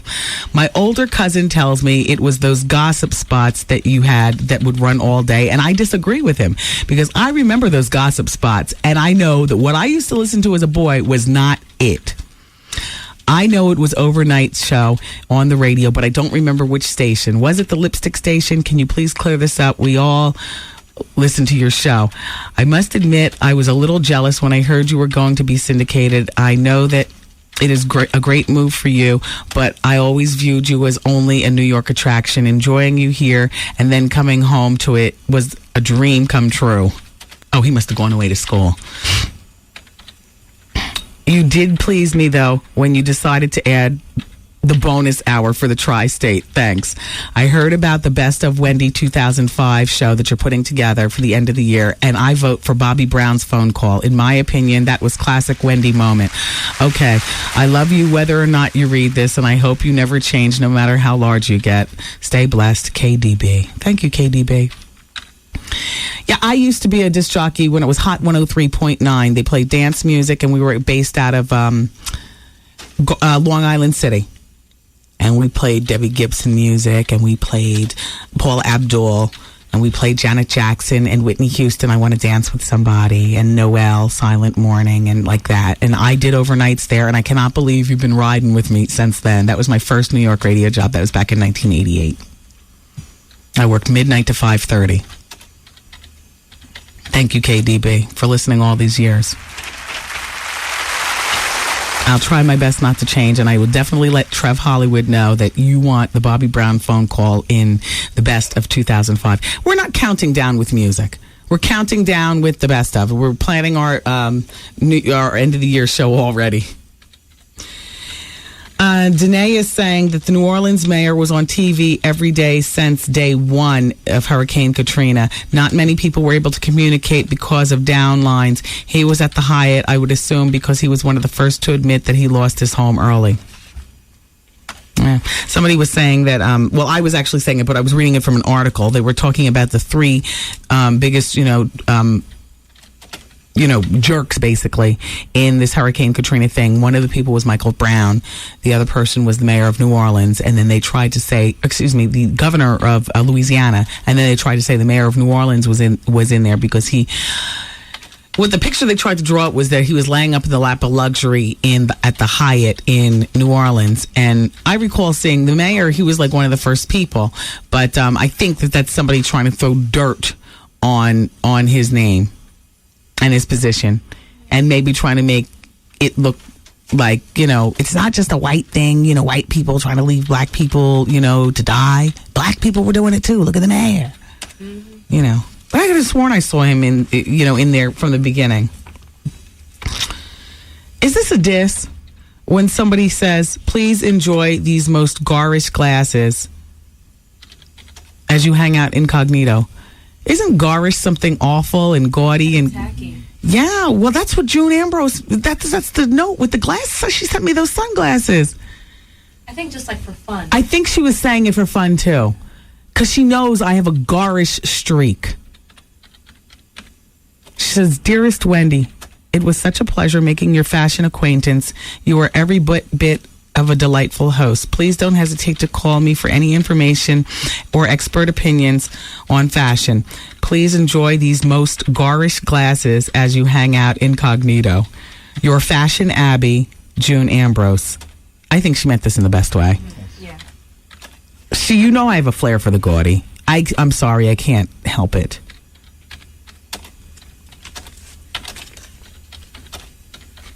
Are you on, what are you doing?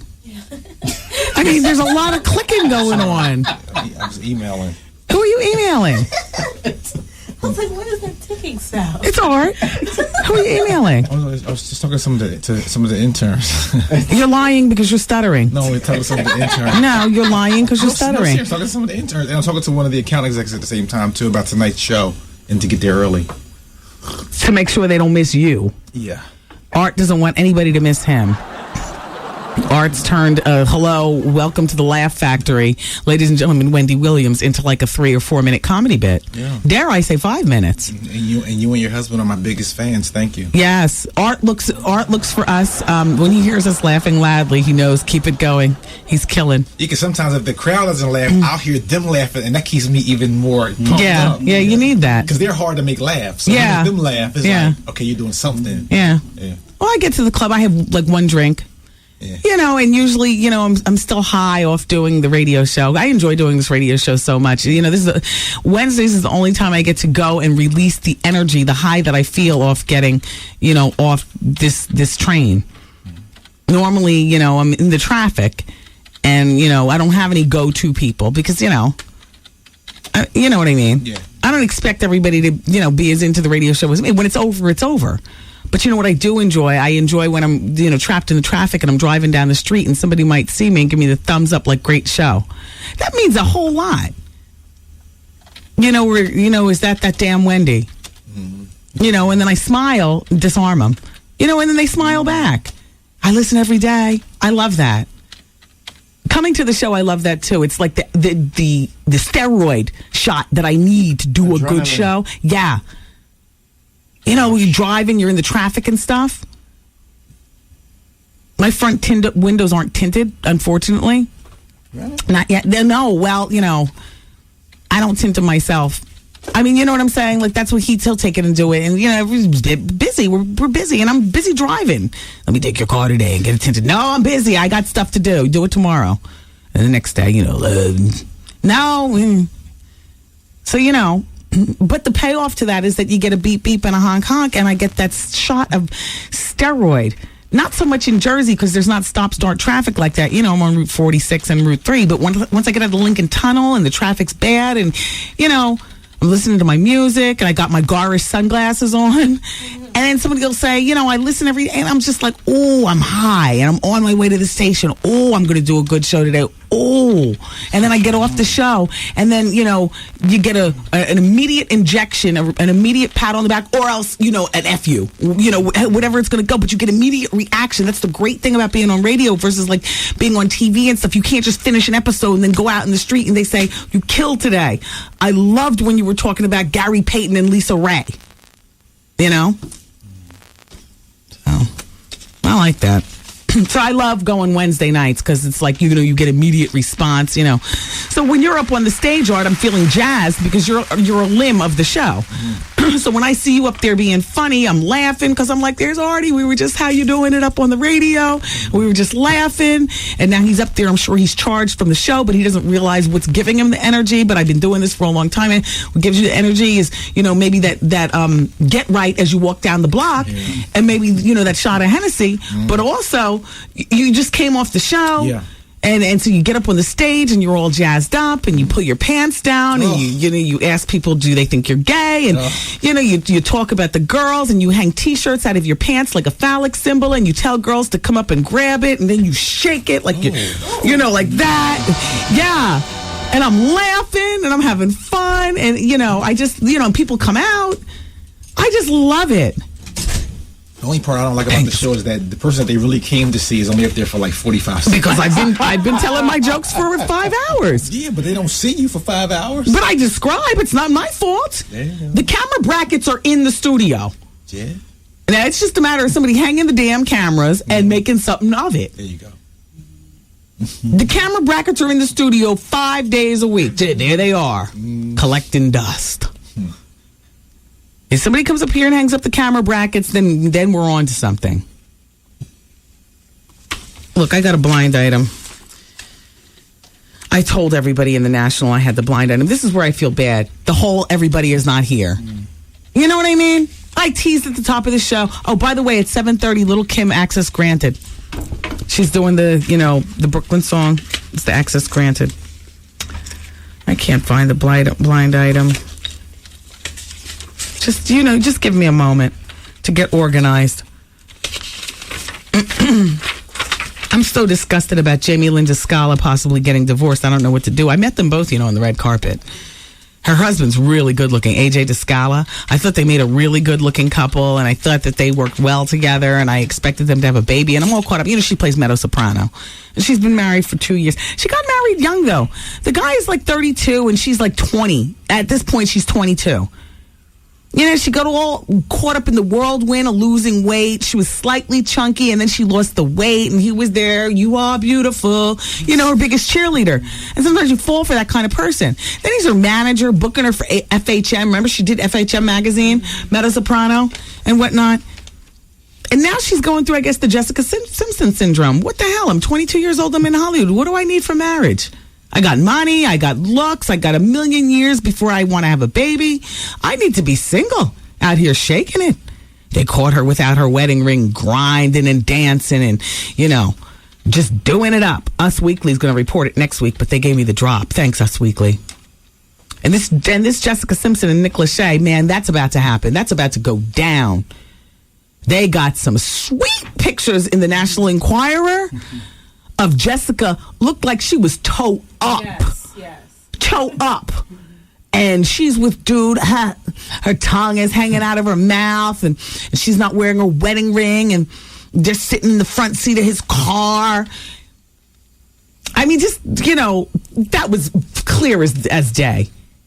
Even Art said, and Art has not a lot of scruples. What did you say that Nick would say when he saw those pictures? It's a wrap. It's over. Now, you need to pick up the National Enquirer. And just, if you don't want to buy it, look. And then put it down. When you look at these pictures, you're going to say it's a wrap. She's ready to be taken advantage of. Absolutely. And let me tell you something else about Nicole Murphy. I was talking with everybody earlier about this. The same National Enquirer. My girlfriend, Patricia Shipp, she works for the National Enquirer. She's been working there for years. She's one of the legendary writers there. Patricia, look, as much as you might poo-poo these magazines and maybe me for telling the stories, whatever. It's like one of the most highly read publications in the country over your New York whatever and your daily whatever and your Post what? And these magazines are in business. And these writers, these head writers, like these Patricia Shipps, they luxuriate in their salaries. Now, Patricia Shipp, my girlfriend, if you don't want to pick up the National Enquirer because you feel embarrassed, like you feel embarrassed listening to this show, but you listen in private, you won't tell your friends at a cocktail party. I see you. Just quickly flip to page 14, and you're going to see Nicole Murphy. And I'll tell you what. Nicole Murphy is doing it up with a man named Alan Daniels. This is Eddie Murphy's soon-to-be ex-wife. Alan Daniels, okay, is a black man who commandeered a company called realestate.com. He was the chief financier. And it's an internet real estate company, and it went belly up in Atlanta, Georgia, after reportedly blowing $60 million in venture capital and falling $10 million in debt. Patricia says the collapse came amid complaints that Mr. Daniels paid himself $375,000 a year. Sources say that he ordered an $18,000 granite desk, expensive jewelry, luxury condos, 5 cars, including Ferrari and Mercedes, and then he filed bankruptcy. Well, the Atlanta Journal-Constitution, if you know anything about Atlanta, you know this is the big newspaper down there. My girl Patricia researched and found out that the Atlanta Journal-Constitution says it was never really a profitable company anyway, never even came close. But the chief executive and founder, Alan Daniels, seemingly became a rich man. Now, until this story right here and all these allegations coming out in public, because, maybe Eddie knew about this man all along. My question is, what does Johnny Gill think? Oh. Ow. Maybe Eddie knew about this man all along, and they were, hammering it out. And she was like, well, all you want to do is spend time with your buddies. I asked you to spend time. According to the article, Nicole wanted Eddie to spend quality time with she and the kids. But it says, but he always seemed to want his buddies around. Everything but the right button. Listen to him go. Listen to him go. Listen to him. Listen to him go. I'm going to repeat this sentence. Okay. But he always seemed to want his buddies around. Oh. Or you could have pressed, okay. Now, you could get back to whatever you were doing. And so she got lonely. Women know how that is. And she went, I guess, and found herself somebody else. And until this point, all that was a secret. But now it's out, thanks to Patricia Shipp and her colleague John South and the National Enquirer. And what I'm telling you is coming right from the pages. And you say what you want, but when you look at pictures of Nicole laying in this man's hand, she's got her elbow in his lap. She's got a hand on the inner crotch area and the other hand straddled over him. And he is pulling on her forearm like, pet, like, you is my woman. Look, isn't that the you is my woman hold? Yes, it is. You know how you men hold on to a forearm and pull it to you like you ain't going nowhere? Oh. Don't you love that, girls? Yes. And the other hand is right near his crotch. Oh, gosh. Oh, and the sex, I'm sure, is incredible. Oh. And then look at this. They're walking. They apparently just came from Starbucks. He with a Starbucks cup, and she with... It's a simple, casual outfit, an easy breezy, beautiful hair. Her hair's dried naturally. She's wearing gold hoops. She's got on torn jeans, a plain tank top. She's showing about 4 inches of belly. And take note of the bondage chain that goes from her neck around through her privates, around her waist, and between her cleavage. She's ready. It's a very delicate bondage chain. It's not the one that you grab and pull her to, but it's the one that throws the symbol, I'm into whatever. She's ready. Nice. She's tan, too. Yes, that's what I'm saying. And happy. Look at her face. Yeah. There's the line. Goose, who is that calling? Who is that calling, trying to shut us down, or are they going to add more information to the conversation? Who is that? Somebody looking for Lisa. Who's this? There's nobody named Lisa who works here. Now, is it Elisa the Booker? Steve, what? Steve Manning. Steve Raw, Jessica Canseco's publisher. Oh. No, well, hi, it's Wendy here. Jessica Canseco, everybody. Her plane finally landed. We're supposed to be having interview. Tell him to put Jessica on the phone. Okay, could you put Jessica, put her on, please? All right, Jessica Canseco, everybody. This book is called Juicy, Confessions of a Former Baseball Wife. Jessica Canseco met Jose when she was 19 years old. She was a trainee at Hooters. He walked in, fabulous body. Fabulous. Yes, come on, let's take her live. Okay, we take her live. Put her on hold first. No, wait, why are we putting her on hold? Just put that in program. Oh, boy, look at all this buttoning. Look at all this. Yes, hi, Jessica. Okay, hold for Wendy, please. Look, he's struggling with the buttons. He pushes a button, it pops back out. Right. Same equipment since Frankie Crocker. Oh, come on, Goose. Push it. Make it stick. Here, do you need my crazy glue? Here. Drop kick it. Here. You sure? Do you need this? Here. Okay, there we go. I got it right here. Okay. Okay. Hi, Jess. Okay. Hi, Jessica. Hi, Lisa. Oh, no, this is not Elisa. This is actually Wendy. Oh, Wendy. Oh, hi, Wendy. Is this actually you, Jessica? Hi, this is Jessica. Okay, terrific. Jessica, first of all, I love the cover of your book. You're a beautiful woman. Thank you. Thank you. So, have you talked to Jose since getting this book out? I have. And what does he say? Uh-oh, I'm kind of losing you. Hello? Check 1, check 2. I know you're in the airport. I'm in the car. Oh. Yeah, driving from the airport. Are you? Okay. Yeah. So what does Jose say about your new book? Oh, he was supportive in the whole idea from the beginning when I decided to go ahead and write it. Mm-hmm. And I think, it's hard for him to read some things that are truthful about him that he doesn't want to face. And, but he's, we're friends for Josie, and, Jose likes controversy. What can I say? Yeah.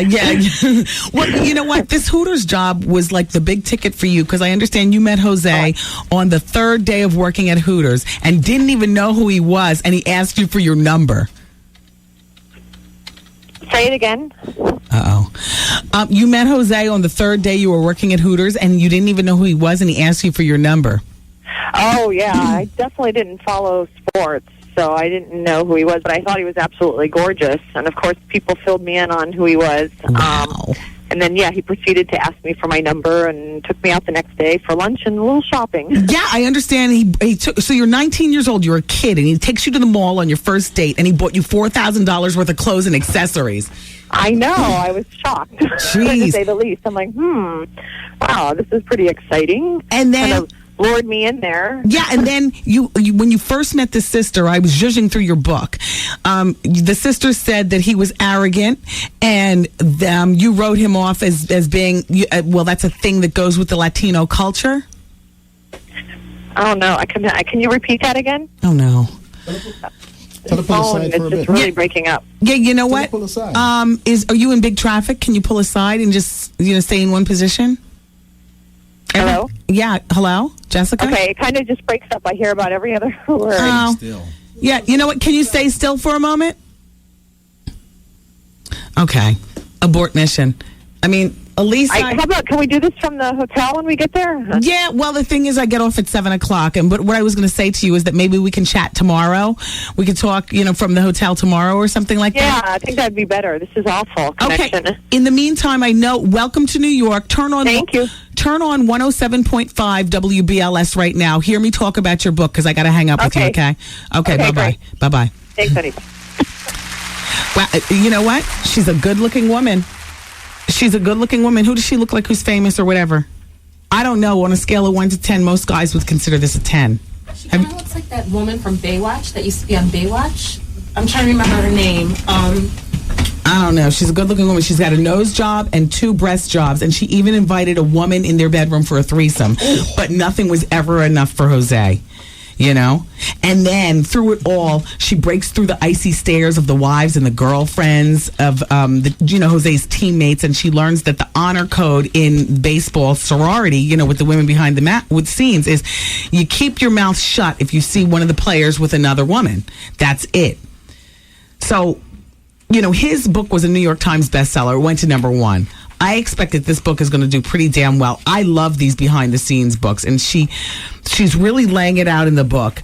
Imagine meeting a guy, you're 19, third day at Hooters, and then he takes you shopping, and she said his private area didn't look anything like, here's the quote. She said his wiener didn't look like any wiener I had ever seen before. It was big and uncircumcised, and I thought it was one of the strangest things I had ever seen. Jose's testicles were unusually small. Steroids. Yeah, the steroids. Yeah. Is that what they do? Well, that's what he was on. That's what this book is about. I know, but I know that. But I'm saying, that's what happens. Shrink it right up. Yeah. And it had to be scary for her. A big one and uncircumcised, all that extra skin. And no balls. She's just a rolling and a rolling and a rolling. Mm-hmm. The room is filling up with a funky smell. No, balls down there. Oh, man. Ooh. And she's 19. And let me see. She would ask him about Madonna and ex-wife domestic violence allegations, and he would always deny it. Jose was very forceful and aggressive in bed. He liked to bark orders. Oh. And you left this? I mean, I wonder how the demise. Would you stop trying to hand me commercials, Goose? I know we have a commercial break. Damn, this time flies. Yeah, time flies when you have. Yeah, I know. Give me this. Anyway, I encourage you to pick up the book. She's on HarperCollins Reagan Books. Geez, I got to figure out. Well, you know what? I guess it just ended because enough was enough. If you're not lesbian and you invite a woman in thinking that it's going to make your husband, you know what I'm saying? Maybe you're into a pair of implants, but maybe, you got to get another pair and then a nose job. And you know what she says here? She says, she falls for the slugger with everything, falls for the slugger and everything about him. He is larger than life with his bulging muscles and multi-million-dollar contracts, his huge homes and hot cars. And he is also, he's as handsome a man as she had ever seen, but his sprawling house in Florida became her gilded cage when Jose was on the road hitting home runs and betting women in American League cities from Anaheim to Boston. Jessica blames herself and does everything she can do to keep Jose faithful. nose jobs, new breast implants, and even goes as far as to bring other women into their home for a threesome, but it wasn't enough. It was never enough. So I guess then you just have it, and you take your looks still intact, and you get your support, and you go on about your business. Like Nicole Murphy. Oh, she posed for Playboy. Oh, look, she posed for Playboy. Look at her on the cover. It's beautiful. Yeah, you're a good-looking woman. Uh-oh. What?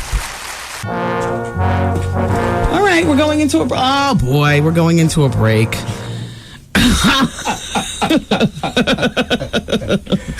A suit is lurking behind me. I'm not even turning around.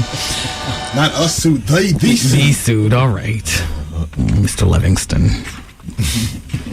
We'll see you at the club. All right, let's go into a break. We'll be back with the remainder of the Wendy Williams Experience bonus hour next on 107.5 WBLS. And by the way, this hour is brought to you by Newton Learning Enrollment.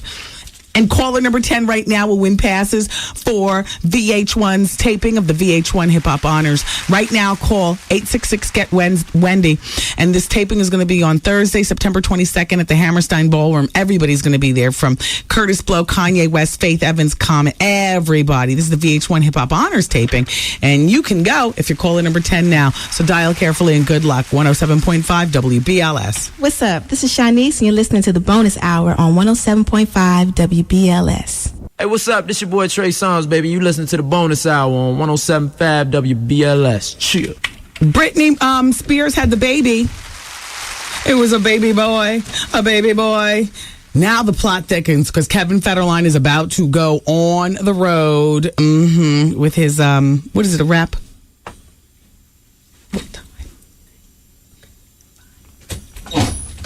All right. I didn't say anything.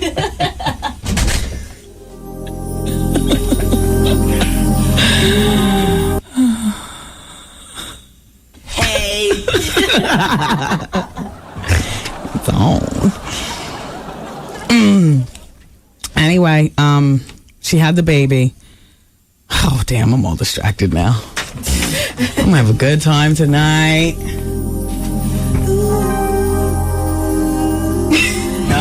The rain stopped. I checked on my curling iron during the break. It's all hot. Aquanet all full. Okay, I got a blind item. Uh-oh. Now, come on, let's concentrate, please. Listen close. I can only do it one time. Art, pay attention. I am. This black female singer appears to be family-oriented. In reality, she continues to have flings with attractive men in her videos. In the past, before she married, she had 2 flings with famous men who appeared in her videos. The night before her wedding, she had a fling with a black actor.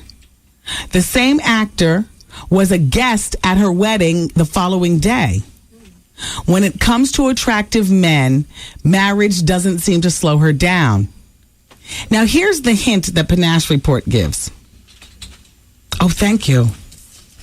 Elisa just gave me Jonathan Plummer's telephone number. I am calling him right after the show. Art, get the tape set up. I'm going to ask him if we can tape.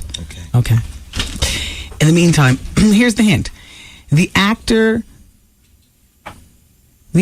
she had a fling with is considered an attractive hunk, especially from the neck down. Does this sound like this girl right here, who I absolutely love? You know what? You're right. I was thinking about that. Yeah. Okay, look.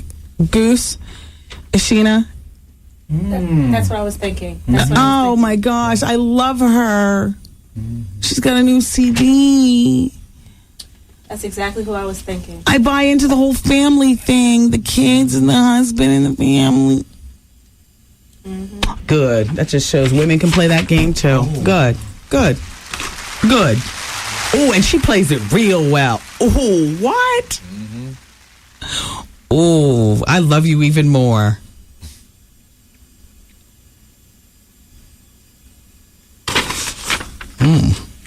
Paul Wall CD is out. Have you picked that up? It's The Fire. It's a bad white boy.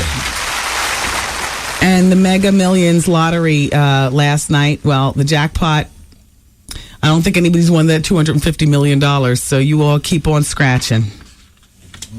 Kathleen Turner, the drunk, well, she's been in and out, and alcohol has really played a big part. She's the actress. Do you remember her husband, Jay Weiss? He's the one who owned Happy Land. Remember the big Happy Land Social Club fire? Or this is before you came to the big city of dreams. Goose, you remember the Happy Land Social Fire? Remember Kathleen Turner's husband owned that place? They've been married for 19 years, and the marriage is apparently on the rocks. She's been in and out of... What, Goose? Are you about to... Oh, okay. I thought he was giving me the, the air traffic control wave that it's time to reel it in and go home. She says, I drank to drown my problems, but my problems learned to swim. She admits that she suffers from rheumatoid arthritis, and she has large doses of steroids that she takes to ease the pain. And she was in AA in 1994, and she's 51 years old. You remember her from the movie Body Heat. She drank heavily in public last year. Remember, there were a few bad pictures of her just looking a mess. And at one point, her husband was called to collect her after she was found drunk and bleeding on the floor in a restaurant of a ladies' room restaurant. And she's no small woman, so that was not a pretty mess. I mean, that was a lot going on. So they're getting a divorce. Vivica Fox is going to be on the Tyra Banks show tomorrow. By the way, the boss wasn't coming to tell me to go into the break. He was calling to watch the show visually as it went down. He gets thoroughly entertained. My big boss Dion, and he also came to say, "I'll see you tonight at the Laugh Factory." He's telling the whole sales department to go. It's like a class trip, which I love. No, don't turn it down. This is your chance to tune it up, and you better be pulling your pants down, like thoroughly. You know what I'm saying, Art? A certain way you behave in front of boss. Yeah, but not at the club. Come on, that's our comedy night. Okay, you know what I'm saying? It's not like the Christmas party. Yeah. This is his radio station, but that's our club. That's true. Laugh Factory. Yes. Hell, I might even go into a song and dance and give a squeeze of the left one real hard. Take this. You know what I mean? Yes. How you doing? Yeah, no, we have fun at the club, though, so I'll see you all there tonight. And it turns out some of my WBLS family will be there, too. So Tyra's going to be having Vivica Fox on, and Vivica cannot... Damn! We are women of a certain age, Vivica. We are not supposed to let these youngins turn us out like this. Art and I were walking down the street, by the way. We went shoe shopping earlier today, and on the way back, Art says, "You know what I noticed?" I said, "What, Art?" And he says, "The evil eye. Them young boys be giving you the evil eye." Young girls. Yeah. Oh, I thought you said the boys. No, the young girls out of jealousy. The young girls give you the evil eye. Yeah, but the young boys look at you in lust. You know what, though? That is very flattering. And I am a very, very married woman. But I have news for you right now.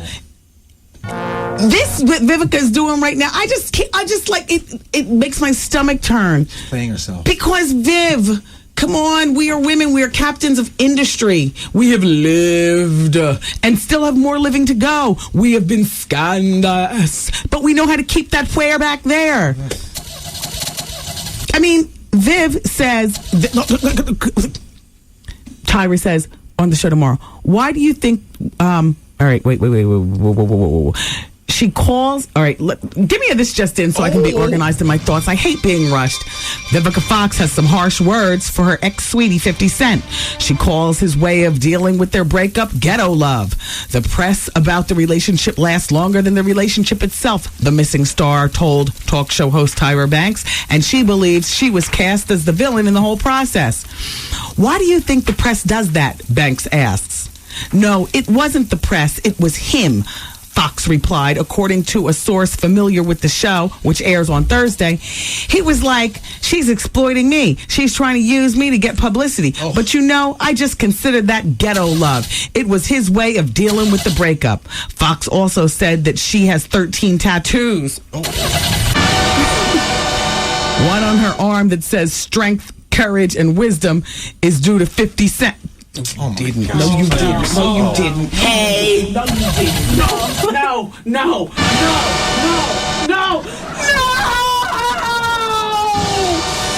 you didn't tear up your 40-something-year-old body off the strength of a dusty Negro from Brooklyn. Oh. No!